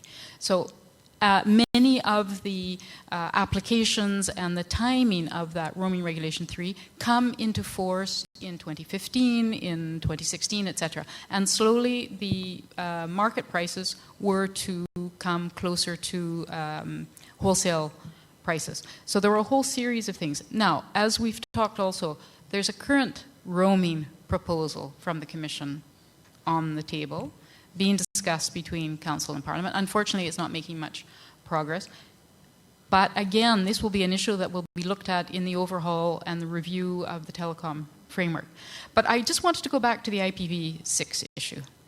And this is because I don't understand the technical aspects. So I'm not supposed to admit that. But this is really a question for the engineers and the technical people, which reminds me of a joke, which I have to tell you. So, you know, the optimist says that the glass is half full, and the pessimist says that the glass is half empty. But the engineer says that glass wasn't made properly. It's not the right glass. So again, this comes to me to this IPv6 issue. Some of my engineering colleagues tell me, in fact, IPv6, it's interesting, it's useful, has many benefits, but in the future, apps and various other things don't need IP addresses in order to connect, etc. So this is a question, you will have an answer, I'm sure, but this is a question to the technical and engineering community. Are there changes in the way in which the internet works, in the way in which apps and other internet-based facilities are going to transform the way in which we use internet protocols, numbers, names, etc.? Is that something that's going to develop over time? I mean, I'd have to defer to my more technical colleague on the far side, but you know, there's always going to be an evolution with the technology. I mean, technology by its very nature has to evolve. I mean, I like your joke about the engineer. That's very good. It's good. It's cute. It's very good. I mean, this is one of the discussions that I think a lot of us who operate a lot in the domain space, we've looked at a lot. It's like, you know, are domain names as important as they were 5 years ago? Will they be important in the future? Will anybody actually care? And it's something you can talk about endlessly. But you know, on the domain name thing, I'll always say, well, hey, open up a newspaper, open a magazine. You're going to have to advertise something, and a domain name is a quick and easy way to get to something. On the IP address thing, I'll have to defer to the gentleman over there. But I think, you know, that it's, unless somebody comes up with something new, and I've missed that memo entirely, IPv6 is the way forward for now, at least. I mean, the way internet works is that all devices connected to the network needs an address. So for humans to use it, we need names as well, because these addresses are too complicated. But then you could replace the names with apps, so you don't need the names anymore. So yes, the names industry could be out of business. Well, sorry for poking that back at you. But an internet without IP addresses wouldn't be the internet, it would be something else. So if we're going to replace the complete internet with something else, sure. We've now tried for 10 years to replace the IPv4 internet with IPv6 internet. It's going to take another, hopefully, hopefully not 10 years, but it's not going to happen next year. And the reason it's important is that the way internet has developed is that it's an open network where any device can connect to any other device, which means that anybody can make innovations. So if you want to have an open digital market, anybody should be able to develop services and put services on the network. If we don't have addresses for everybody, somebody will be left outside. And that's unfortunately those coming late to the table. So those countries who were early on the internet, like UK, is now starting to sell off all the IPv4 address space to other parts of the world, like Norway, according to a latest press release. Not that we were late, but we probably have too much money. But this makes an imbalance in who can develop services on the net and how we can grow. So therefore, I'm pushing this because without a working internet and an internet with the ability to grow, there won't be a digital market, single or not. You don't need an IP address Just to add to this, that we also need to be aware that IPv6 and the introduction of IPv6 and its use in the Internet of Things will raise some serious privacy issues. due to the way that the addresses are allocated. And this is something which there might be regulation needed as far as the recording of that information is concerned. Tracking of people, tracking of what they're saying, etc. So that's another new chapter that we're opening up with IPv6. And just briefly, really briefly, the point about the IP addresses and the requirement, just to put in context, if you look now at the aftermarket in IPv4 addresses, the prices are varying from, I think on the low end, it's about €3 for an IP address, going up to 5, 6 and higher. I mean, I've seen prices that vary widely. So the thing is that say you want to launch a new service here in Bulgaria offering, I don't know, connected chairs, I don't know, whatever. You need to be able to assign an IP address to each one. If you cannot access the chair, as a stupid example, over IPv6, you have to do it over IPv4. If you don't have any IPv4 addresses and don't have the money to buy them, then that business will never take off. It won't exist. Sure. Thank you very much. Very many details, most of them instrumental, but I think we all here agree that if Europe wants to re-win back the leading position in the digital economy, it needs this digital single market. And I was trying to change my heads and look at our debate more from the point of view of a consumer, of a user. And I think you say if you disagree with me, but if there are a couple of things we all would sign for, that would definitely be no roaming charges. Because what is the point of having them being abolished today, this year, or 2 years later? I mean, European citizens want to see that we are moving in single digital market without digital borders. Then we as users, of course, we want better choice. Of course, we want from abolishing the borders lower prices. Of course, we want, as the advisor of the former Minister of France mentioned, we want a much more connected continent and much more innovative Europe, where all the startups can really scale up. And this is where the Commission should deliver. Yes, you want to take the floor once again. And then after you, I'm sorry that we would get 5 minutes later, but after you, I would turn to the rapporteur, yes, to try and summarize, if possible, what we've discussed here. Please. Right, so I want to get back to some of the things that Megan has been raising in the panel, because I know that she's here the representative of the European Commission. First of all, I disagree that just because the Parliament and the Council are legislators, it does not mean that the European Commission cannot show leadership or initiative. In fact, because the Parliament and the Council are legislators, it's more important that the European Commission is able to have a coherent framework of individual rights and user-centric policies, so that the rest of the institutions have a policy framework to discuss that actually makes sense to them and to everyone else.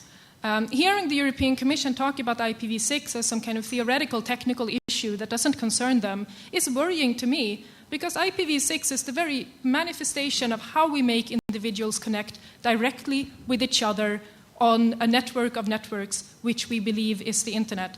It's incredibly important that we define the right of everyone to talk autonomously with each other, rather than having a watchman or a kind of middleman in the middle telling us, like, when can you talk with this person, when can you talk with this other person, when are you allowed to start a service, when are you not allowed to start a service. Most ISPs in Europe do not allow users to run servers in their own homes. What sense is there actually in such a policy? Why is it that you cannot put up your own service in your own home and be available to other individuals on the internet? As for what users in the European Union want, I think historically, in the 90s, we've known Europeans to build their own networks on the internet and having their own servers and emailing programs and, not to say the least, which is an issue close to my heart, file sharing platforms platforms, where Europeans have been leading for like 20 years in the development of this. We have no indication that European citizens don't want to use the internet to be in touch with each other culturally, socially, economically. The problem is we have bad legislative frameworks that are created in Brussels and in the member states that stop European citizens from doing this. Where the European Commission can start is listen to people in the copyright consultation, for instance. Okay, thank you very much. Next time you should have been invited to the panel. Now, I see that Wolf, I'm sorry, just Wolf has arrived in the room. So Wolf, you want to share with us some comments from yesterday, very briefly, and then going to the rapporteur. Okay, we have, during the reception yesterday evening, we have collected some questions. We had an open call and I approached some newcomers directly and asked them for the opinion about the digital single market. Please tell me one sentence or one question or whatsoever. One of these remarks was the digital single market should be about economy, not about lobbying. It was said it's strange that in a digital single market you still are as a user confronted with messages like this video is not available in your country. Another one was, don't tamper with free market. The next one was referring to cybersecurity. Cybersecurity is not security. Then there was another nice remark with commissioners like Mr. Oettinger, forget about single market. Another critical remark was with secret negotiations, you can never achieve a digital single market. The next one was European Union single market is limited to members only, excluding other European countries. We have to prevent monopolistic markets. So these were basically some of the comments I collected yesterday during the reception. Thank you, Wolf. Mainly comments. So, with your permission, I'm not going to give you the floor. Or, okay, Olivier, just because we're running out of time, but as a representative of the user. Yeah, I was just going to say I'm surprised by the negative tone of many of these comments in saying, you know, there's never going to be a single digital market and so on. It's for us to make sure that there is. We are here meeting, we know we're in the whole business of internet governance and discussing this and trying to make sure that our views are actually made clear for governments to be able to help in having that single digital market. If we don't make our voices known, then of course it's not going to happen. But let's not just say it's not going to happen anyway. We have to really look towards that to work. We don't have a choice. It has to work. Okay. Now, Tano Tank from Estonian Ministry of Foreign Affairs, you have the floor to summarize the discussion. Yes, thank you and good morning, colleagues. Director Pennings is standing there and queuing for the question, but I think, Patrick, you have to do it next year then in Brussels. The 6 points or 6 key messages. I think the discussion was very interesting and of course there were some different views expressed, so perhaps my points are going to be rather general, so possibly also acceptable for most of the audience.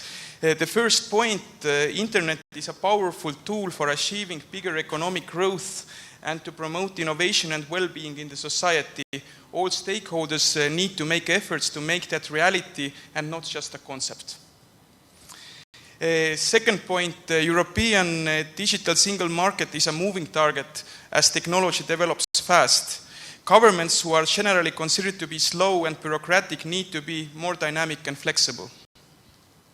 Third point, European digital single market and multi-stakeholder internet governance model are mutually reinforcing. Europe should be at forefront in promoting open, free and secure internet in light of the major global internet governance events this year. Fourth point, due attention should be paid to other issues than merely economic issues. Trust should be promoted and human rights of internet users, children as a particular vulnerable group. Fifth point, there is a need for good regulation and governments, and the European Commission can play a positive role. This should, however, not lead to over-regulation or be detrimental to freedom of information. And the sixth point, there is a need perhaps for a European flagship initiative which is real and touches users. Roaming was mentioned, and also investment into broadband infrastructure. Thank you.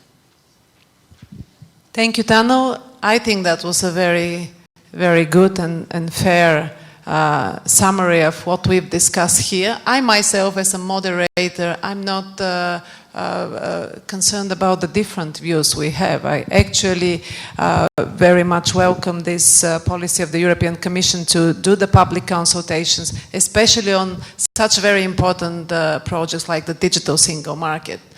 And I would very much want to see this project being completed within this mandate of the Commission. And I think that's in the very interest of all of us as users, for all of us as representatives of the businesses. So with these few words, I would suggest that we have a break. Am I correct? Almost. Yeah. On the substance or on the procedure? This is an administrative comment. Thank you very much. If you don't mind, just before we break up, I'm tempted to say much more, but and that is that there is a session on JIPO, the Global Internet Policy Observatory, as a side event. And for some reason, in one of the versions of the program, it says that separate registration is required. That's not at all true. Everybody is invited. And the more, the merrier, and we really want you to participate because it's something that we think is of particular interest to those of you in this community. So if you don't mind, I just wanted to make that announcement to make sure that no one felt excluded from that session. Thanks. Thank you very much. I'm sure nobody feels excluded. I just take the opportunity to wish you a wonderful stay in my city. And I'm sorry to staring at you. Do you want to say something? Yes, my name is Thomas. I'm one of the members of the EuroDIG core team, and I'm sorry to say that I'm and Fredrik will be for a few short minutes between you and the coffee break. Because of this, just for your information, those who have been in Net Mondial last year have witnessed the first ever attempt to write a document in an open and transparent multi-stakeholder process, the Net Mondial statement. There is a long discussion in the IGF about having more tangible results from IGFs and local and other initiatives. There will be an attempt to produce a document, start producing a document before the Brazil IGF, which is starting more or less now. We have undertaken the same attempt for the first time in EuroDIG, led by Fredrik, to produce a document in an open and inclusive working group before the EuroDIG. This is the document, you find it also on the EuroDIG website. And this is just to help you frame, understand where this belongs to. So this is a first attempt to start producing documents in the framework of the EuroDIG. It's not a document that has a formal status that will formally be adopted. It's the first time. Not everybody has been aware of that this is going on. So this is really also to raise your awareness that this may continue in the future in the global IGF, but also in EuroDIG. I give now the floor quickly to Fredrik to explain to you what has been done by this working group. Thank you. That's the other network. Yeah, exactly. Thank you, Thomas. My name is Fredrik Donk. I'm working with the Internet Society. I will walk you very quickly through these documents. We start working on network neutrality. How ambitious was it? So here's the story. 2 months ago, we opened up a working group. It was really open and inclusive. It has been published. The basic rule was whoever wants to become a member of the working group would be a member of the working group. And we end up with really robust and solid experts that I want to thank here. There were really multi-stakeholders. We had Luca Belli from the Dynamic Coalition, we got Gonzalo Lopez from Telefonica, Thomas Gross from Deutsche Telekom, there were EBU, WaterGeek here, there were Facebook, there were my estimate colleagues from the Internet Society for the technical part, etc. So there were really a wonderful multi-stakeholder group, and we started working on a paper on network neutrality. We didn't go the classical way. We didn't spend much time in trying to define generally what network neutrality was. Rather, we made and had an approach which I feel was really clever. We start approaching network neutrality by different angles. So what does it mean from an end-user perspective? What does it mean from a human right perspective? What does it mean from a business perspective? And from a technical perspective? So going forward, we exchange on this, and the outcome is the paper that you will find out, not only on the website, but on the tables here on the EuroDIG. And let me tell you, this paper is just imperfect. It's really far from being perfect, but that's the beauty of the paper, because if each of us would have drafted the paper, we would have done it differently. So at the end, we have a paper that we're really proud to submit to you, because we can live with this. We had to adapt within this ecosystem, and at the end, we had to moderate some of the business side, some of the human rights side, but ultimately, everybody can say, I'm happy with it. And I hope you will be happy as well. So what's the next step? The next step for us is tomorrow at 8 o'clock to have a special session for whoever wants to know more about it. In the meantime, we would ask you, because we realize that this is just the outcome of a working group, a very great working group, but a working group, we would like to have your view. So there will be, on the EuroDIG website, something that is open next to this paper for you to express your view. Whether you like it, you don't like it, whether you can live with it, whether you have any view that you want to share on it. Again, remember, it's not a perfect paper, but this is something that should actually collect a kind of broader consensus. And if we feel that we can reach up to the consensus, we will open for an agreement at the end of the EuroDIG, maybe after the panel on the network neutrality session. We will test the audience and see whether we can obtain a rough consensus. Remember the definition of a rough consensus. It's not really a majority. A majority of 50% plus one is okay. A majority of 75% is even better. So we will just test whether we can have a rough consensus. And I already would like, on behalf of the working group, to thank you for any view you can express of the document. Thank you very much.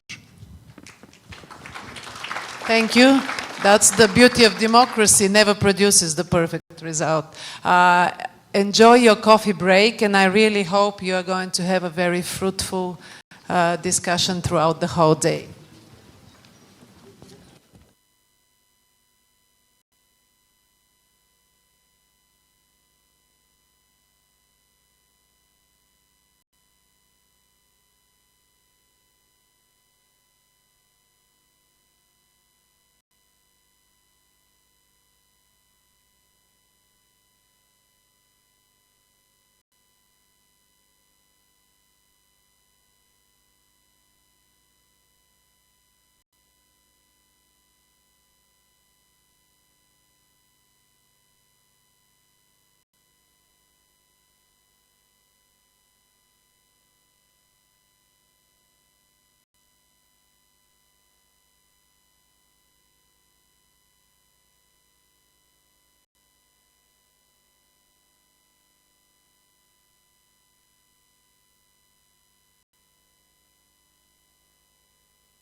няма как да разбереш. Да, ама няма как да разбереш.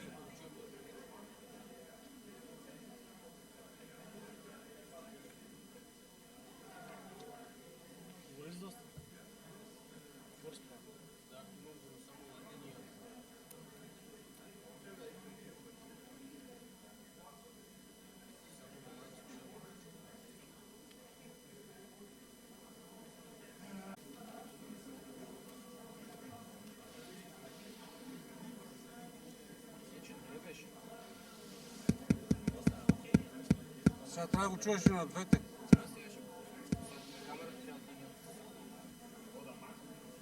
С микрофон само. Вземи микрофона, ако искаш да видим дали има дилей. Той или там, ако искаш някой от...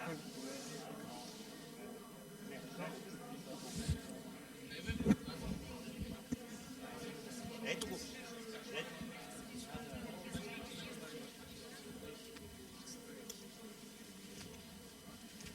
Тони? Тони дойде.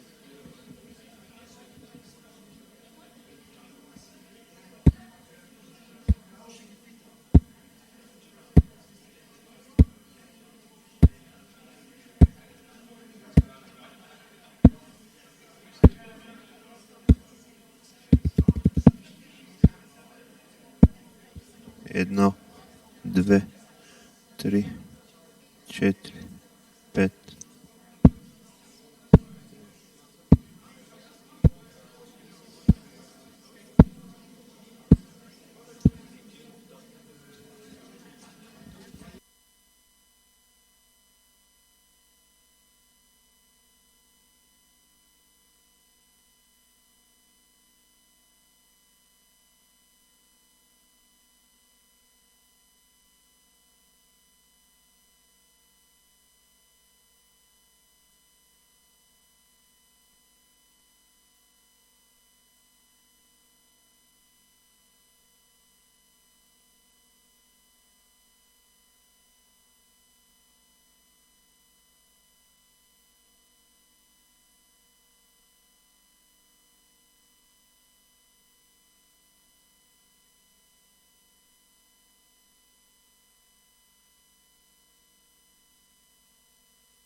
再走，再走。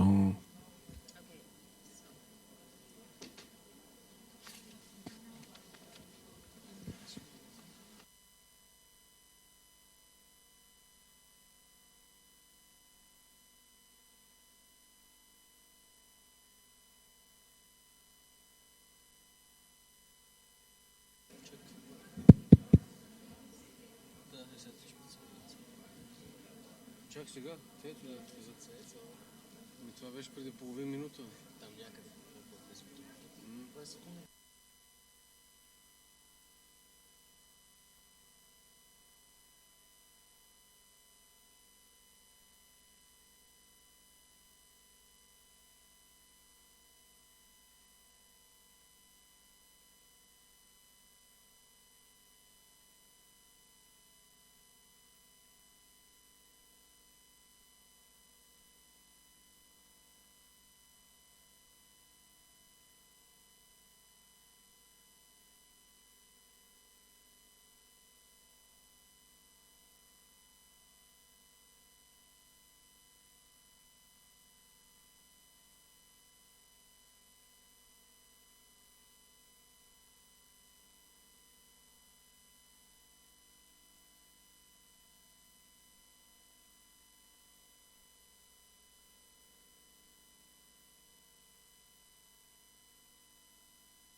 all of you. Good luck.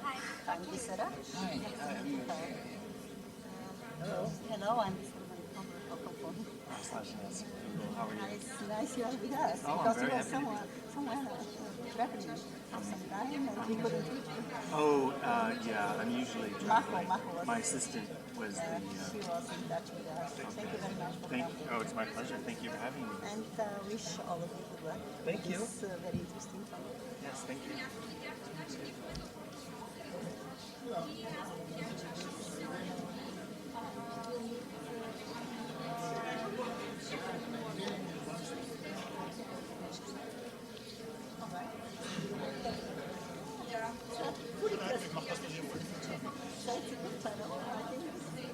Right on the TV. Right on the TV.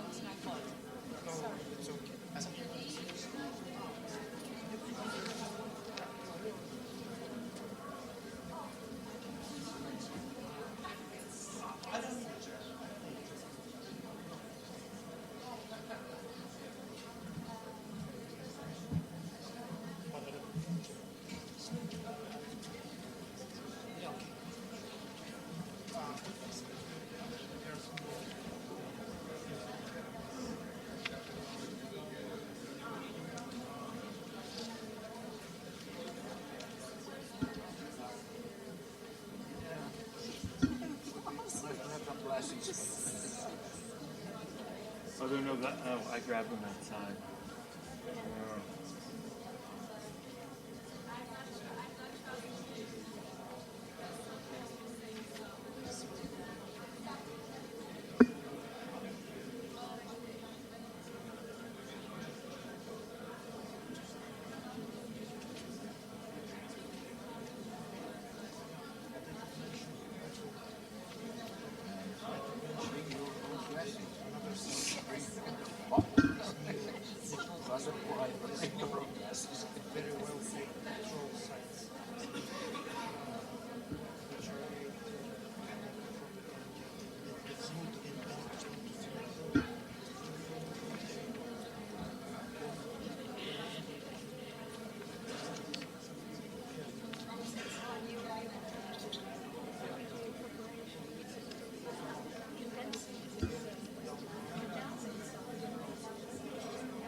Again? Can you hear me?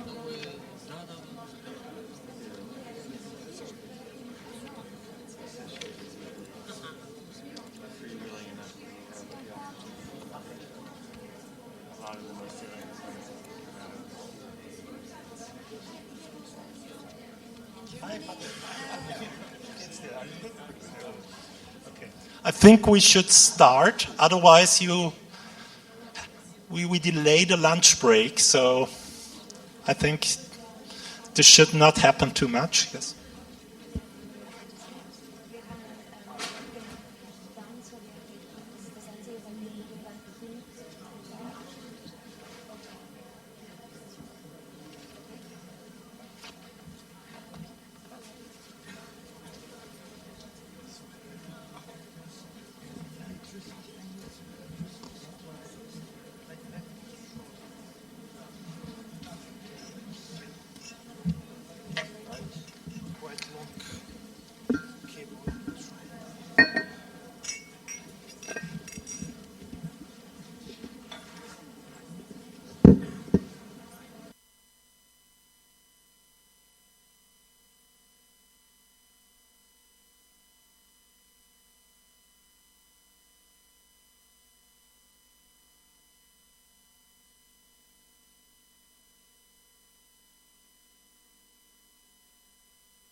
Would like to start now with the next session. Hello, my name is Matthias Dreimer. I'm working for the Austrian government. I'm the director for the Media Policy Department in the Federal Chancellery in Vienna.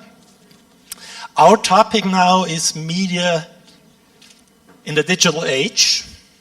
And many of you will say, well, that's not the brand new topic. and it's true, it's not discussed for the first time, so we don't have to start from the scratch. And yet, it is of utmost importance that we have a regular look at the situation of our media as their healthiness, independence, and plurality.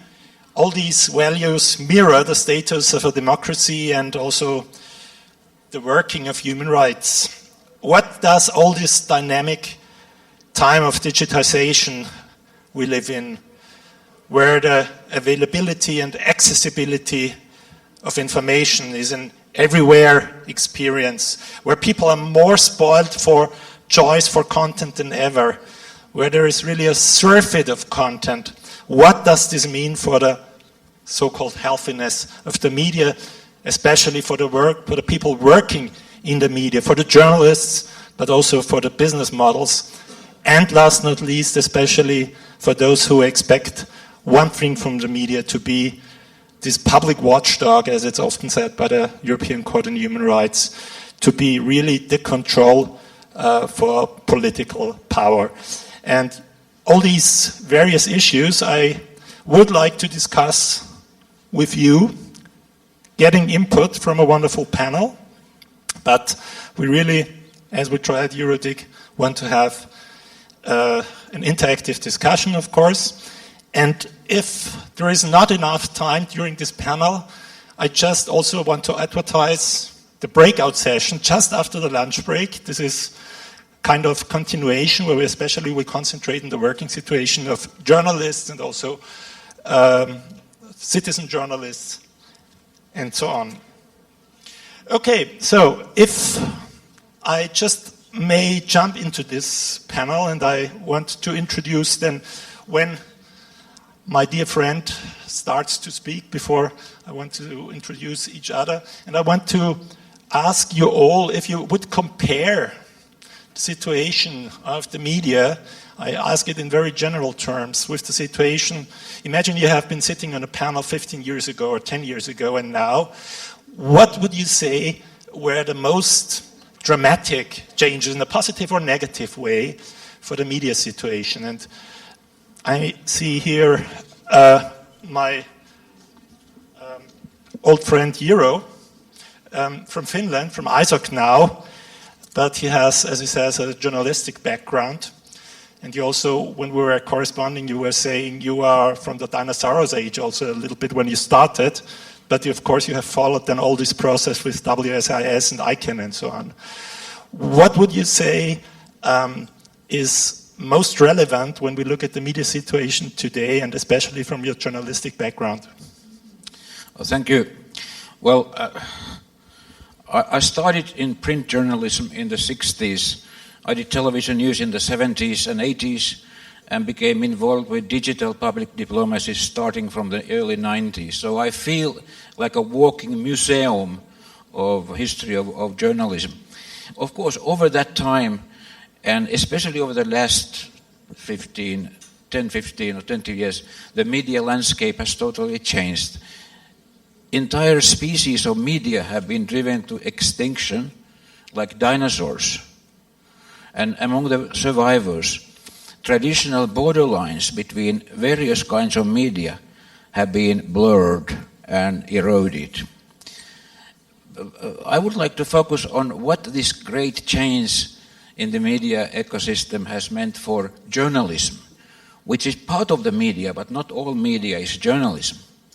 We have a separate breakout, as the moderator mentioned, at 14:30 to discuss further whether the new technologies will kill or save journalism as we know it now. Actually, the question is old. When telegraph was invented, many newspaper editors were afraid of it because they feared that competition with the telegraph, in that competition, newspapers would perish. Instead, newspapers started using the telegraph to speed up their news gathering. And newspapers, of course, not only survived, but actually dominated the news business for 100 years. In the 60s, we print journalists were trying to figure out how to meet the competition from television, which was the new media at that time. And what we learned was that new media doesn't necessarily kill old media. It actually may help them to survive. And journalism itself changed in this process too, but somehow its essence and ethics, its principles and unwritten rules stayed more or less the same until now. But what's going on now? I think that the essence of journalism may be changing, and even its continued existence may be in danger. With the new tools, everyone can be an instant journalist, and many want to. What is going on is a certain deprofessionalization of journalism. Of course, this is, in the first place, this is a problem for professional journalists who are laid off in great numbers. Their gatekeeper role is gone, which is not necessarily only bad, but lowering the quality and loosening the rules of journalism can also become a problem for the audiences and eventually for the societies as a whole. So I hope that in the breakout session we can discuss what new roles journalists can take, not only for saving the profession from extinction, but also for saving, well, for keeping citizens informed, because in the end, this is the basic requirement for functioning democracy. Thank you. Thanks a lot. Not working for a dinosaurus company, but let's say for a very present company now in everyday life, is Ross Lajeunesse from Google. Ross, if I may ask you a kind of provocative question, because you are head of international relations and especially dealing with freedom of expression, of course. There is often said that the Googles, the Facebooks, the YouTubes, so in Europe we call them OTTs often, they are more detrimental to that what are traditional media, because as we just heard from Euro, there is also some kind of not professionalism anymore and so on. How would you describe the role of your company for the traditional media, or let's say for the media development within the last, let's say, 10, 15 years? Sure. I think, first of all, we want to distinguish any company such as Google from the internet. And a lot of people, sort of just think of it all as all within the same category. The internet equals Google equals Facebook equals the various technology tools, and I think it's important to parse that out. I agree with much of what was just said, and that this is an incredibly disruptive time for media, whether you define that as journalists or traditional media outlets, however you want to define it. And I don't think it's a question of whether these new technologies will kill or save journalism. I don't think it's a binary. I think it's obviously very disruptive, and that means that there are key challenges, but also key opportunities. When you think about the role of these technologies, everyone has the opportunity to be a journalist. That doesn't make every user with a mobile phone a journalist, but the reality is that every user with a mobile phone and an internet connection has the opportunity to be a journalist. Another bifurcation I want to be very clear about is journalism, that profession, and what you might consider media platforms. I have a lot of interest and concern that we preserve the role of journalists and journalism in society. I have much less interest in preserving newspapers as the vehicle for delivering journalism, much less interest in preserving television broadcasters as the vehicle for that journalism. It's journalism we need to preserve, not the vehicles. I still read the newspaper in paper format. That's my choice. I enjoy it. Who stands here in the room within the last 24 hours read a newspaper in print form? May I ask you? And who has looked within the last 24 hours on any digital content? Great, yeah. That's what I wanted to aim at. Right. I love print paper as well. I love the print paper because I love the serendipity of going through it and reading an article that I wouldn't necessarily read if I were looking online. But that's my choice. So, incredible tools and opportunities. From the very beginning, Google and other internet companies have been working with traditional media outlets to help them make that transition. Most recently, we just announced a new initiative in Europe, the Digital Media Initiative, 150 million euros to news organizations and journalism and journalists. But more importantly, classes and collaboration and working together to solve this issue. But again, it's not a binary. There are always challenges, always opportunities. And look, this is fundamentally the folks who have typically lost out whenever there's a transition are the ones who have insisted, no, we're going to fight this new technology, we're not going to use it, we're going to try and stop it. They always lose. The only way forward is to adapt and adopt these new technologies to move journalism forward. Okay, when I look at the wall here, before I go on with third panelists, there's always asked, where's a youth representative here? That's right, where are the youth representatives? Okay, would you guys just come out and say what you want to say as a youth representative on the development of media? Would you be ready, or just in a minute? Was this too quick? If you want, yes, just come over. So many young people around. Yes, please. My name is Maya Koleva. I'm the mic, please. You hear me? Yeah. Okay. Thank you. My name is Maya Koleva. I'm a researcher in Sofia University. I'm researching journalism, specifically international journalism.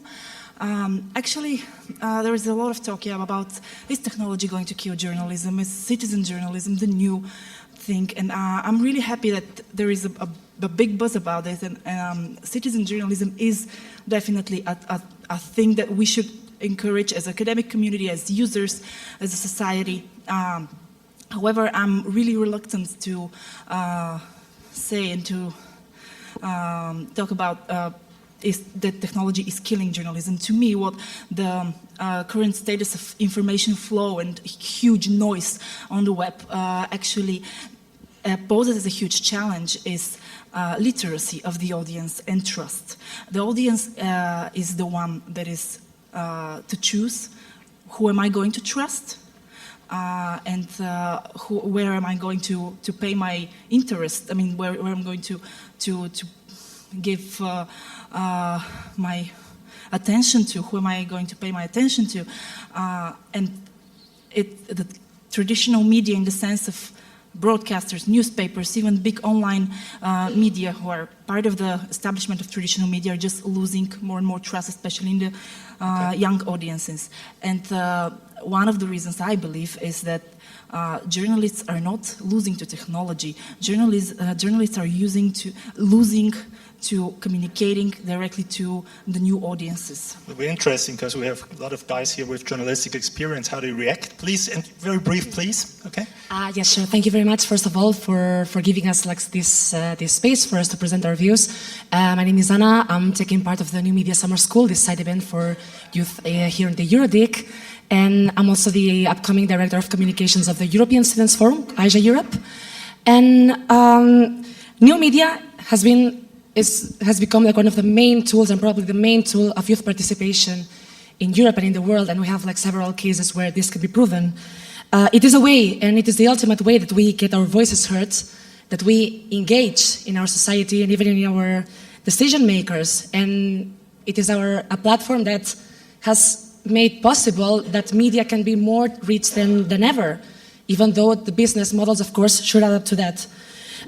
This means that, as I said, never media has reached as many people, and for this reason, we need to ensure this quality of the media, and the information that we provide is more accurate than ever. This is why, and I'm sorry to disagree with this, but I'm actually not agree that much with this idea of citizen journalism. Of course, I support the idea of, and I really love this engagement, like this, the way that even when there's some happening, and everybody would be tweeting about it and would be reporting about it and providing their point of view. But these users, I consider them sources. And sources sometimes can be inaccurate, sometimes sources can even be manipulative. The sources have to be checked as well. And basically, giving the title of journalists or information providers to basically everyone, it actually undermines the credibility and the professionality of journalism that has been mentioned. So yeah, basically fact-checking, this is something that sometimes we miss in this area of immediacy. And of course, as I guess that we will go more into deep, but like finding this way of having like media adapting to this. Yeah, I mean, it's an interesting point that you were mentioning, and that was already also mentioned here. When we talk about citizen journalism, who is really the trusted guy and so on, who is a source and so on.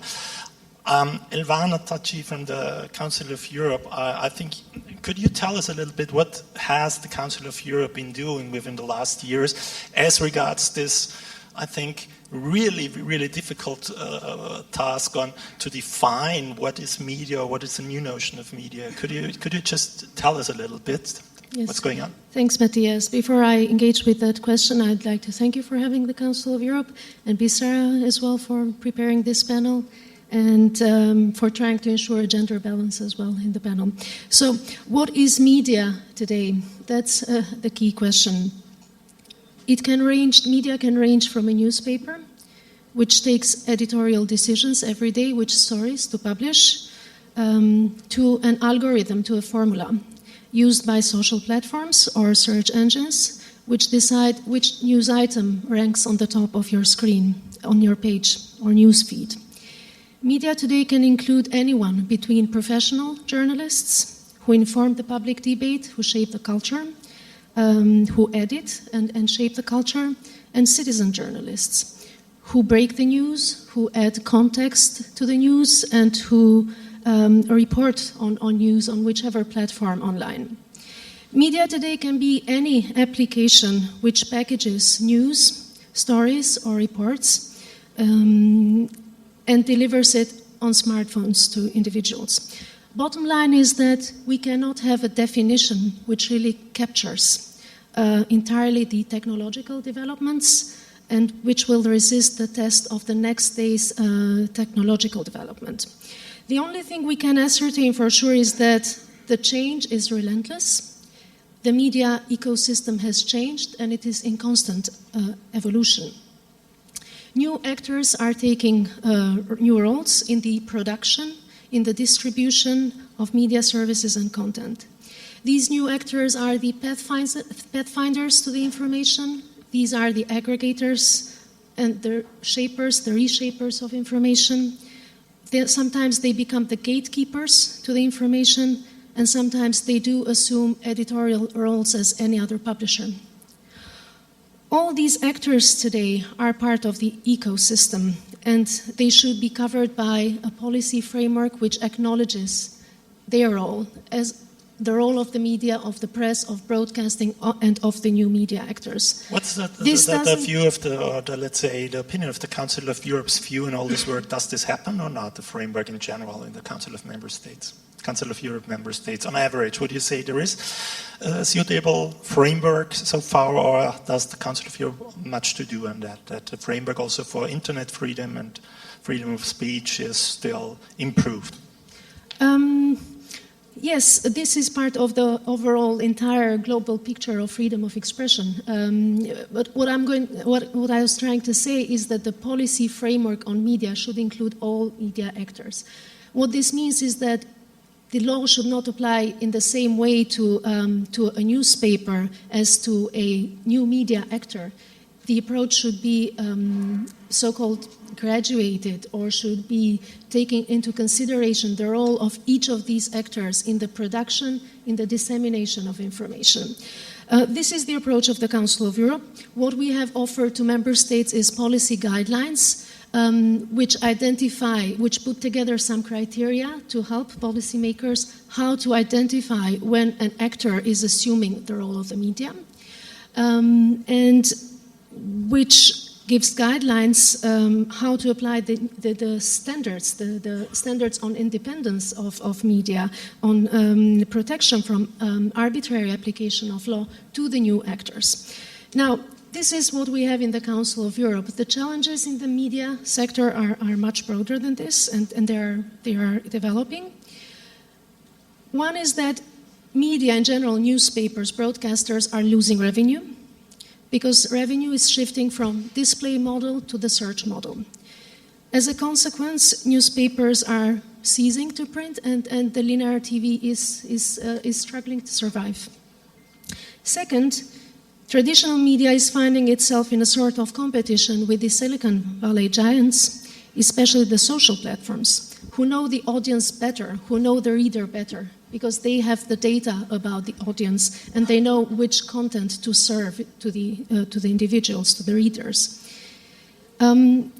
So these platforms are positioning themselves also as the audience gatekeepers now.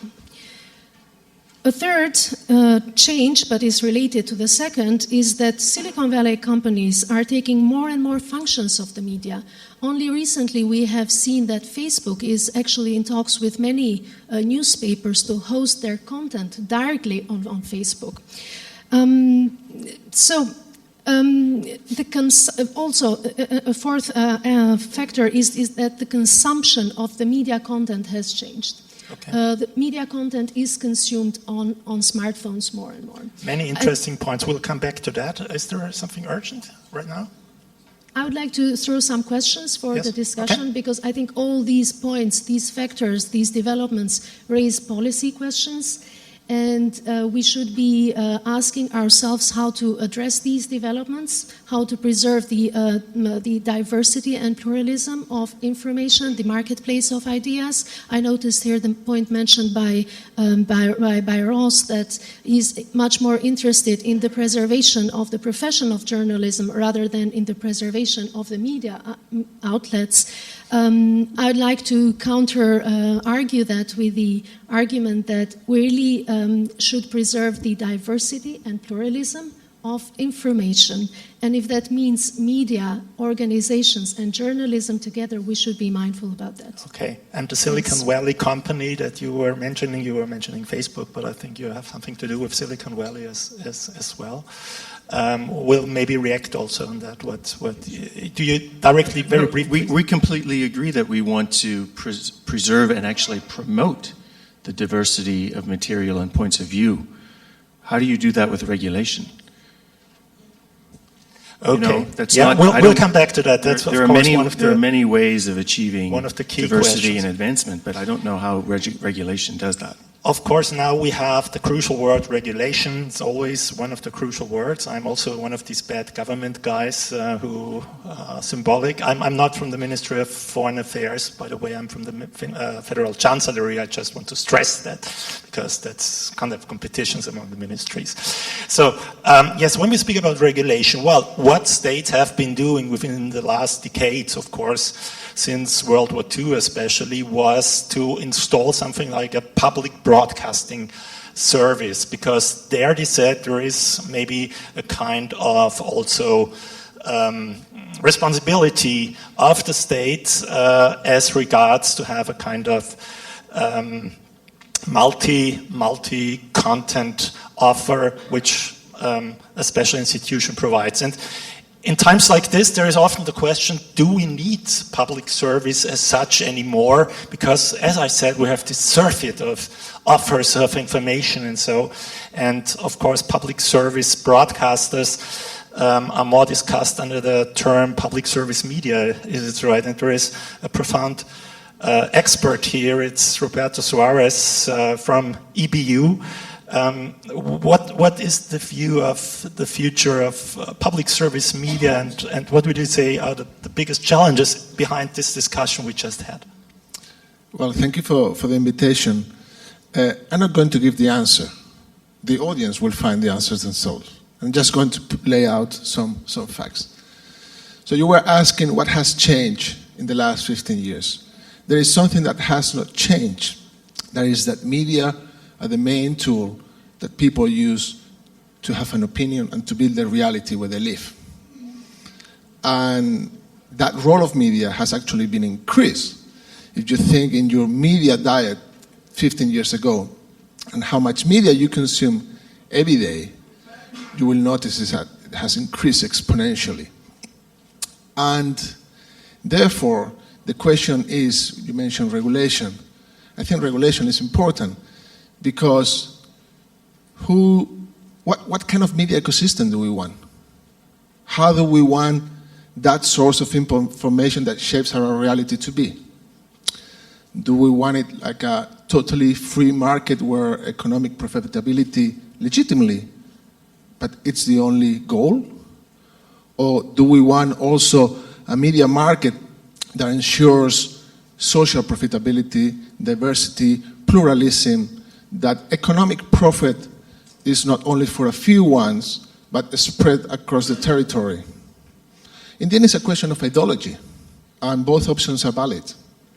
At the EBU, the Association of Radio and Television Public Service, what we think is that the media system has a great potential to provide benefit to the citizens, to the people.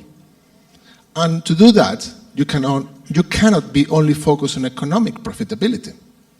You need to be moved, you need to be organized in order to operate in a different way.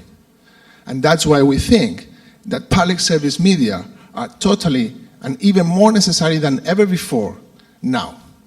I don't like to talk about traditional media or new media, and because that brings to the discussion, do we need a certain type of broadcaster? And of course, if you match what broadcasters were doing 20 years, 15 years ago, what is happening now, you'll say, no, these people cannot do it. My point is, what's the concept of public service media? What's the concept of public service in the field of media? The same way we ask ourselves, what's the concept of public service in education, in health? And again, it's a question of ideology. You might think, no, I just want a totally private health system because it's more efficient and people pay and they get a good service. Yeah, what about those that don't have money enough to pay? Great questions, Roberto. May we take your invitation and really ask the public you are dealing with, what do you expect from, let's say, public service media? It's not about the organization, but more what should they deliver? What do you wish? And do you see the necessity for this kind of public service? And we'll come on to that, then who should deliver the public service in future. But what are, let's say, really the reasons why you would say, or should it be more driven by market forces? Because public service always means, of course, there is some kind of public intervention as well. Not from, let's say, the content as such, but at least that the public, and the public in general, also in a democracy is the state, has then the task to care for that there is some kind of public value delivered. What's your opinion? Yes, madam, please. Would you also introduce yourself? Thank you. My name is Pauliana Novakova. I should represent the public service in some way because I'm not now in the Bulgarian National Radio, but I was at Bulgarian National Radio when we launched for first time and first brand new multimedia internet channel. And yes, the question is of policy, and the question is of understanding the problem.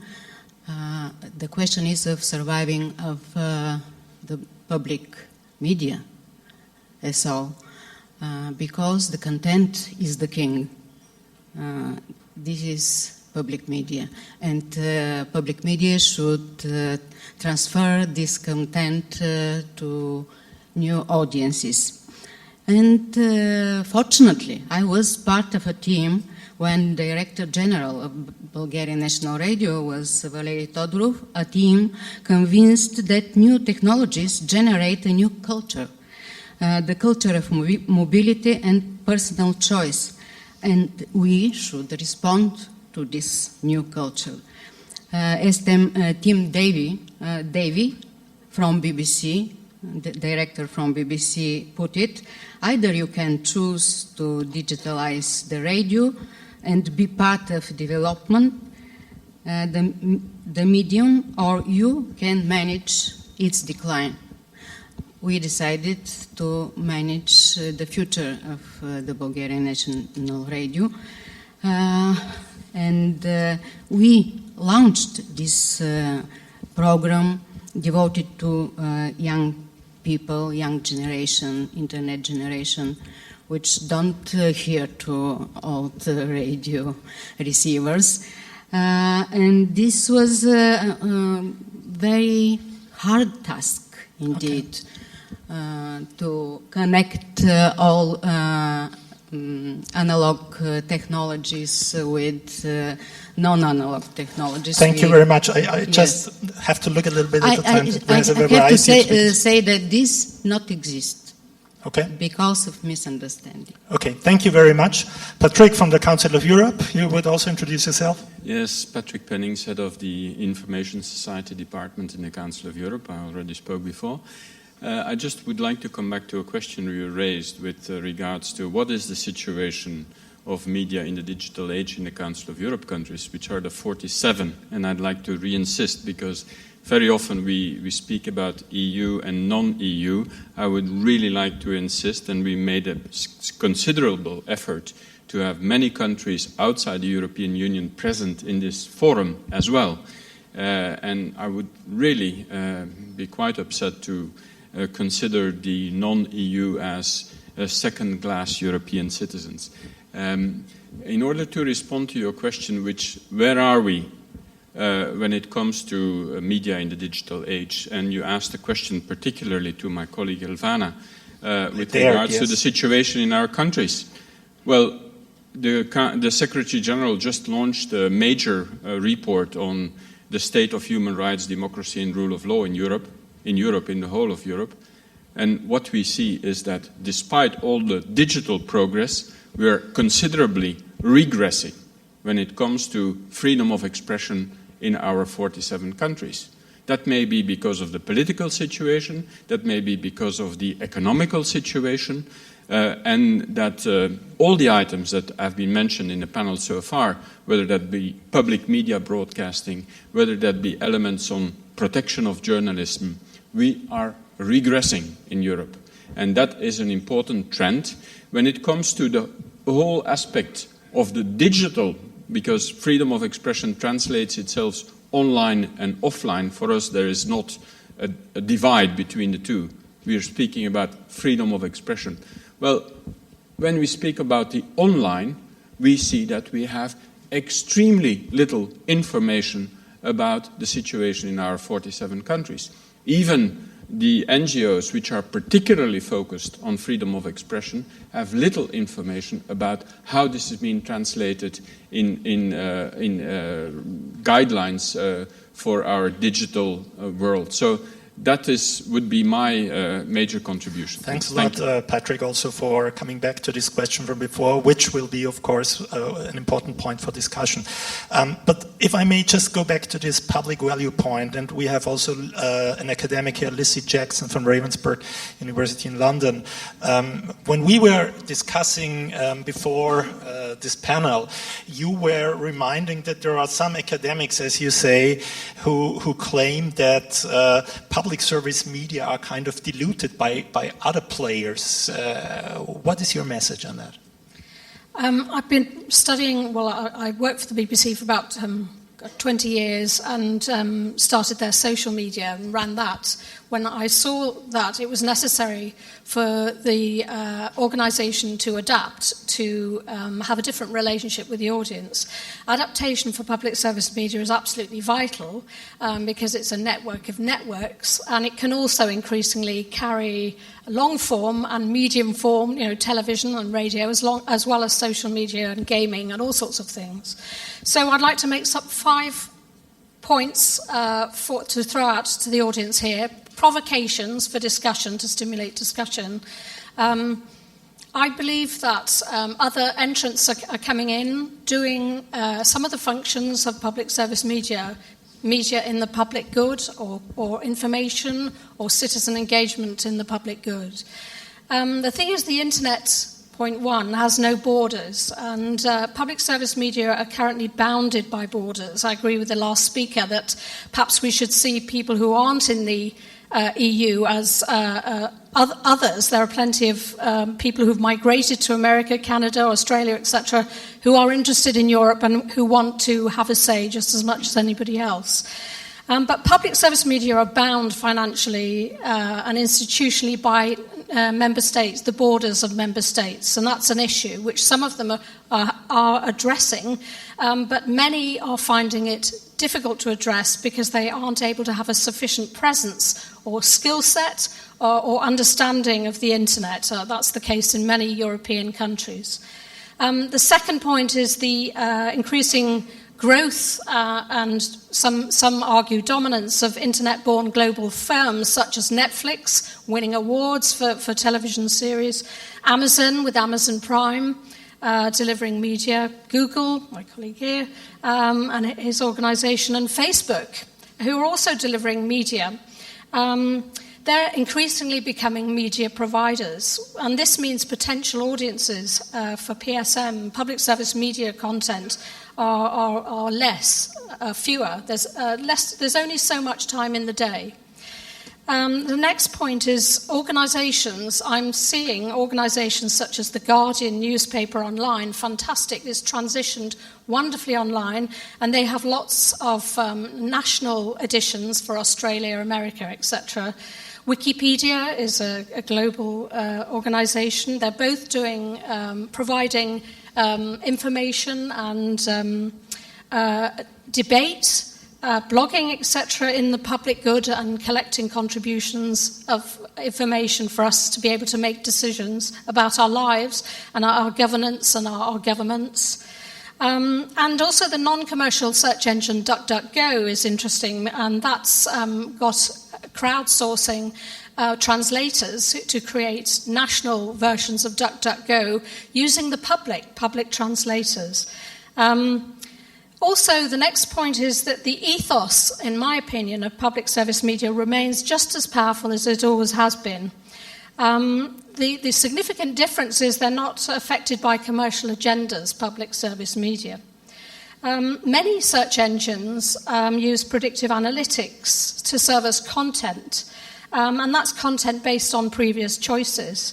And this may have a narrowing effect, which means that what you get is either something you've asked for before or akin to it, or aligned to a marketing message, or it's from your previous behaviour. Now, my worry is that this may mean that we're less able to be widely informed. We may have a much narrower version of our world, or even a different version of our world to somebody who's living in the next house or the next street. So my plea is for public service media to adapt. It's also my plea for public service media to perhaps develop standards that any organised media or information or search engine can use around this type of content that's so important to maintain diversification, but also, finally, to diversify in their business models and to form alliances. Great, Lacey. Thank you very much. After having heard your really, I think, also much food for thought containing messages, I would like to go from academics, although you are also very much working in practice, of course, but to somebody who's really working, let's say, in the daily life of making media, and it's somebody here from Bulgaria. His name is Asan Yordanov, and Asan Yordanov is the co-owner and director of the site for investigative journalism, BVOL, Bulgaria. Bulgarians, I'm sure, know him very well. So BVOL is also WikiLeaks' official media partner and representative for the Balkans. Asan, having heard all these various contributions, interesting contributions about the development of the media in the context of digitization, the internet, and so on, about this discussion, journalists and citizen journalists, professionalism, and so on. How much would you say has your situation changed due to all this development as an investigative journalist who already many years ago was on YouTube with very interesting, let's say, contributions? It's the floor for you, Asan. Hello, everybody. I'm very happy that this event is happening here in Bulgaria because I think it's useful for the situation in which the country is situated now. In the terms of media and, for example, of media monopoly and printing press and TV channels, it's very hard to make a new kind of media free from any institutional or corporative pressure. You know that maybe some of you don't know that Bulgaria fell down about 80 ranks down in the Reporters Without Borders for the freedom of media and for the freedom of speech.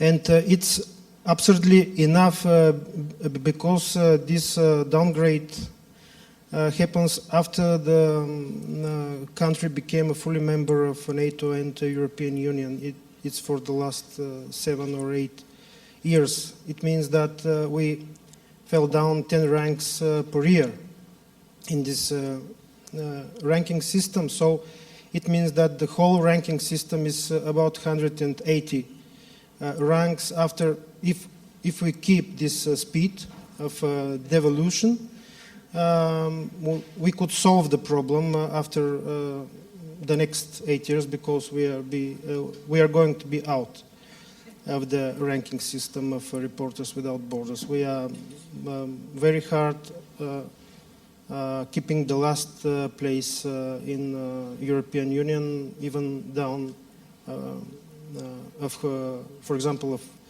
Albania and Kosovo.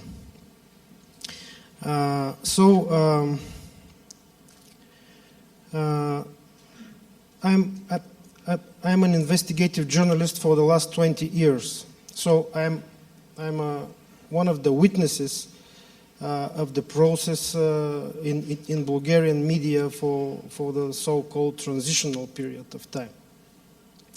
And now we have the opportunities and dangers creating a new kind of media which is going to be free and to ensure the professional principles of journalism. But we have a double-edged sword now. Opportunities for a quality and responsible tribune that can break down through the media taboo. We know what it means and what the risks are, because we've done it many times, and we have examples of very hot and dangerous investigations affecting the hidden dark side of people in the high levels of power, their hidden or criminal past, colossal corruption and misuse of public resources. So these investigations now, it's a pity, but I'm saying as a guy from the kitchen of the media, are impossible to be published in any other media, and we fully realized what the risks are. In the best case, some of our topics could be published or mentioned, but only as references of people and very selectively. On the other hand, recently we noticed creating of alternative in commas channels which are in the pocket of Bulgarian oligarchy.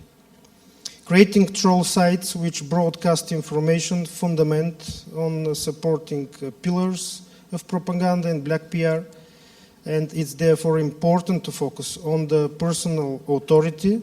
Now it's very important for me, of the owners, to have a absolutely transparency. Who is behind every media on the very personal level, and to have a full compliance with standards and reference to authorship. I think now that the new internet media must comply with the principles valid for all other conventional and digital media. We must apply these principles to ensure compliance with the laws, the legislation of every country in which they exist, and basic human rights also.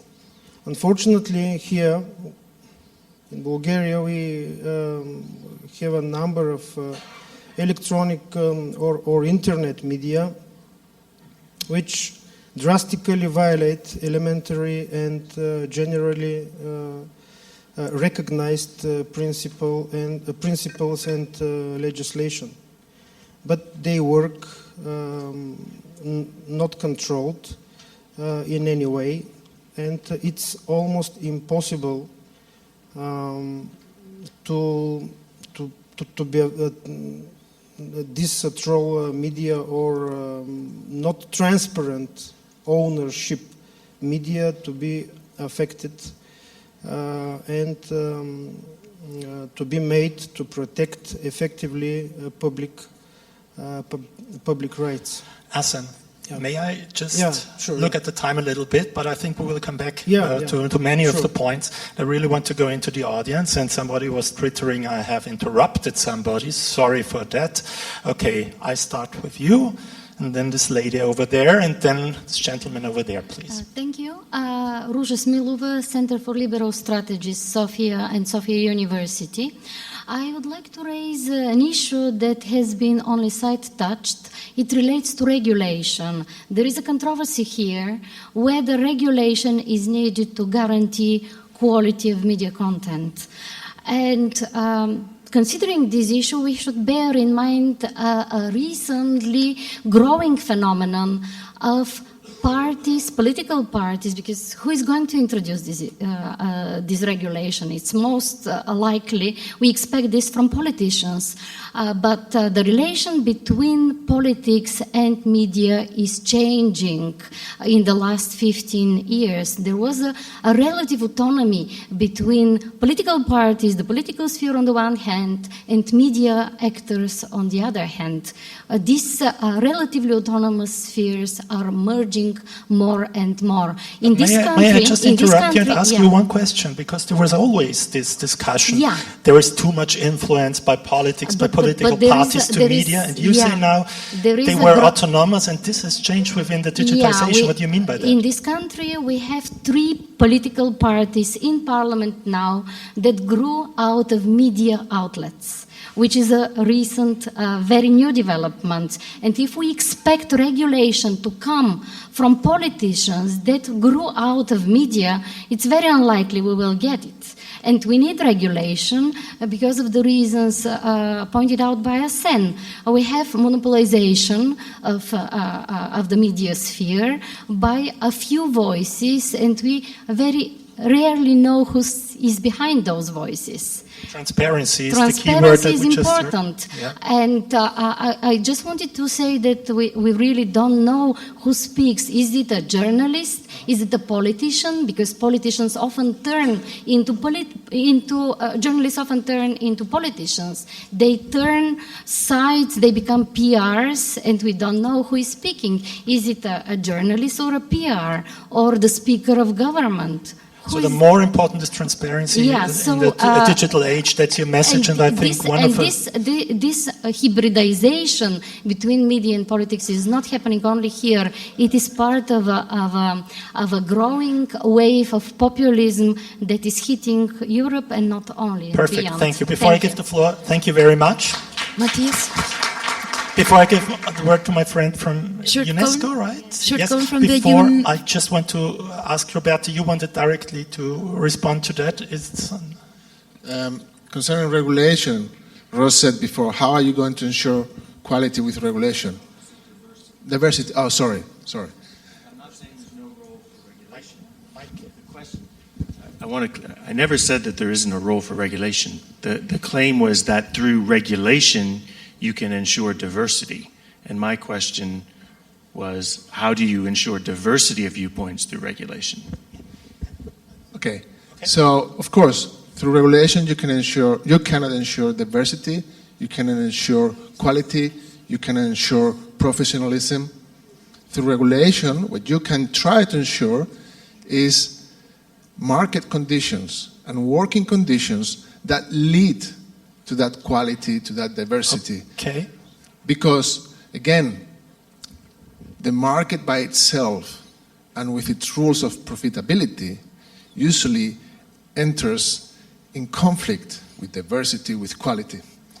Okay. And therefore, that's why we say regulation, yes, and public service media, yes.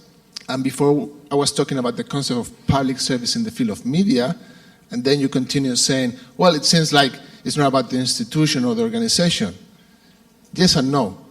And I think that these organizations still are necessary because the professionalism and the working conditions are very important to ensure the positive outcome. So we cannot just say, oh yes, everybody can do public service, as it was claimed before, like citizen journalism being a tricky issue. Thank you. I think everybody wants to intervene now, and especially your question. Can I just say, contributions? Sorry, I'm the moderator. But the landscape is more diverse Ross. now than it's ever been before. Okay, sorry, Ross, you will have the floor again. First, we have UNESCO, then we have this gentleman over there, and then we have a remote participant from, I think, Armenia, who has asked for the floor. Please. Thank you, Alexia, to give me the floor. It's so competitive to speak a little bit. First, I want to express our appreciation of this topic because at the UN level, you know, it's 2015. We are at a turning point to the post-2015 development agenda. And the public service idea, spirit of media should really be highlighted in the post-2015 agenda. But unfortunately, it's not that obvious now. That's why I think the in EuroDIG and media discussion is so well attended. It's really help the global debates to shine more attention to the important topic. Public service, what is it to us that, you know, the free, independent pluralism in media landscapes already in the heart of our mandate. Only have this free, independent, diverse media landscape, which you can say it can really contribute to development. Where without free media, we cannot imagine any other goals like eradication of poverty, right to education and culture that can be achieved at all. So that actually last week we have organized the WISIS, World Summit Information Society, Action Line Media sessions in Geneva. Some key messages I'd like to share because we really touch upon many issues talked here. That actually in the past 10 years, such a converged, expanded media landscape, I mean, built on the ICTs and internet. Those all the challenges are still continue to exist, like the lack of free, lack of independent, and the privatization, the concentration of media. They continue to exist in the internet. Okay, I'm be very quick, go to my second point. And the new challenges I want to talk more is about emerging cyber laws, such like internet intermediaries, liabilities related to Google, to many new social media, Facebook, and also new rights like the right to be forgotten, European concept. They are also impacting the free expression online, offline. They are impacting freedom of information and transparency as well. So that's why I think that we really need to talk about the how we tackle this from the legal regulatory framework as well. Okay. Sorry, I have to stop you now here because there are so many other voices want to be heard. Please, this gentleman. I'll ask you more at the UNESCO session this afternoon at 4:30. You can also be in the breakout session. It's wonderful, but please be brief. Give the chance also to others. I know it's very hard, but it's an emotional topic. We want to have various voices. Please, sir. Is that working? Yes. Could you introduce you? Sure. I'm Richard Tilt, chair of the Internet Watch Foundation, a UK organisation. I was responding really to Lizzie Jackson's points, which I agree with entirely. But just to make a quite simple point, which is I think we should talk about public service journalism rather than public service media. I think our democracies are greatly strengthened where governments set up independent organisations with a mission to actually hold national authorities to account.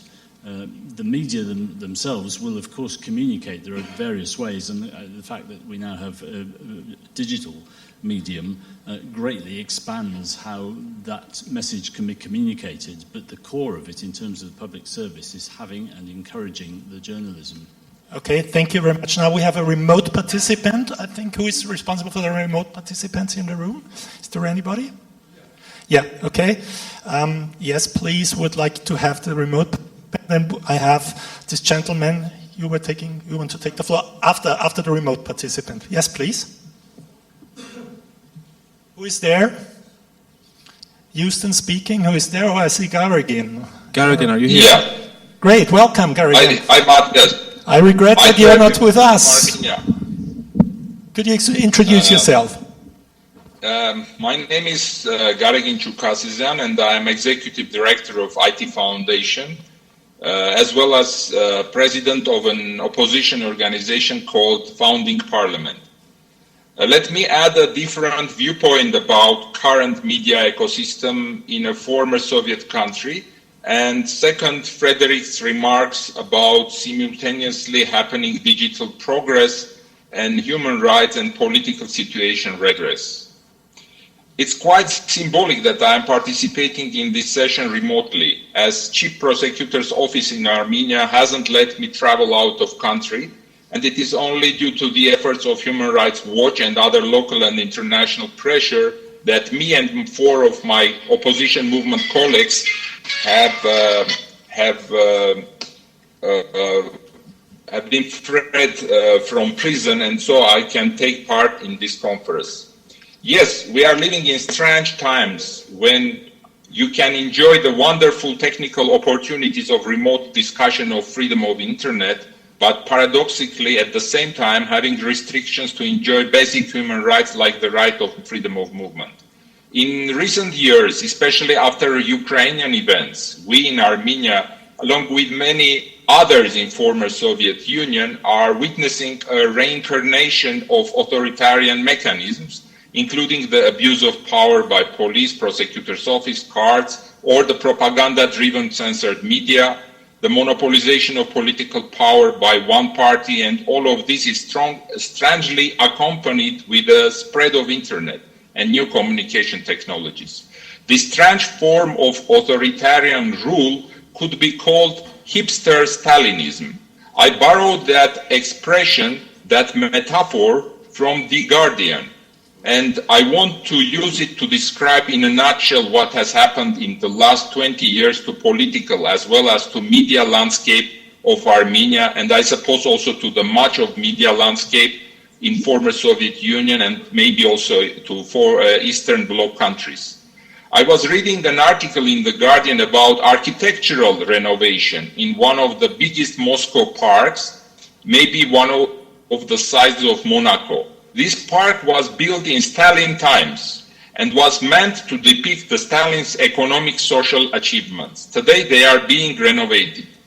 The expression which describes the architectural changes to the landscape I came across is hipster Stalinism. I just want to remind that hipsters are pretending to be original, but in the end are becoming a very symbol of mainstream conformism. So The Guardian describes the redesign of the Moscow park.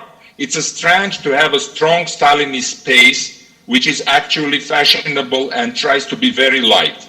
It's very interesting to see how these spaces are accommodating things which in the West are associated with freedom and liberal tendencies. The author says that Russia tends to look towards the West for architectural trends, but it's always happening with some lag, and it always comes up a bit different. Making our lives as beautiful and comfortable as we can and not care about the freedoms we don't have seems like a wise approach, aka the Mephisto approach. The reconstruction of the park was done just in time to distract people from all the protests, government corruption and stolen votes in the parliamentary election. After the renovation, it became impossible to say that the Department of Culture was corrupt or that our government didn't care about its people or that it hated the West and wanted to return to the Soviet Union. Okay, Garrigan, please, could you come to an end? I would really love to listen to you more, but there's so many desires. Exactly, I'm finishing. So, unfortunately, after the fall of Berlin Wall, the authoritarian patrimony in former Soviet republics, including Armenia, was not dismantled properly. And we see its reincarnation now in new forms of hipster Stalinism, which is a fusion of consumerism and authoritarianism. Thank you. And I do hope we see each other very soon in person again. All the best for you, Garigan. Thank you very much. Thank you. So I have this gentleman over here, and then I have two people from the floor. You and you. Okay, please. Hello, dobar dan. My name is Zoran Ivančić. I'm from CPI Foundation from Sarajevo. I wanted to say that regulation can contribute to diversity of media if you make measures of redistribution of profit of commercial media and income from lottery, betting and other stuff to support not that commercially viable media of quality.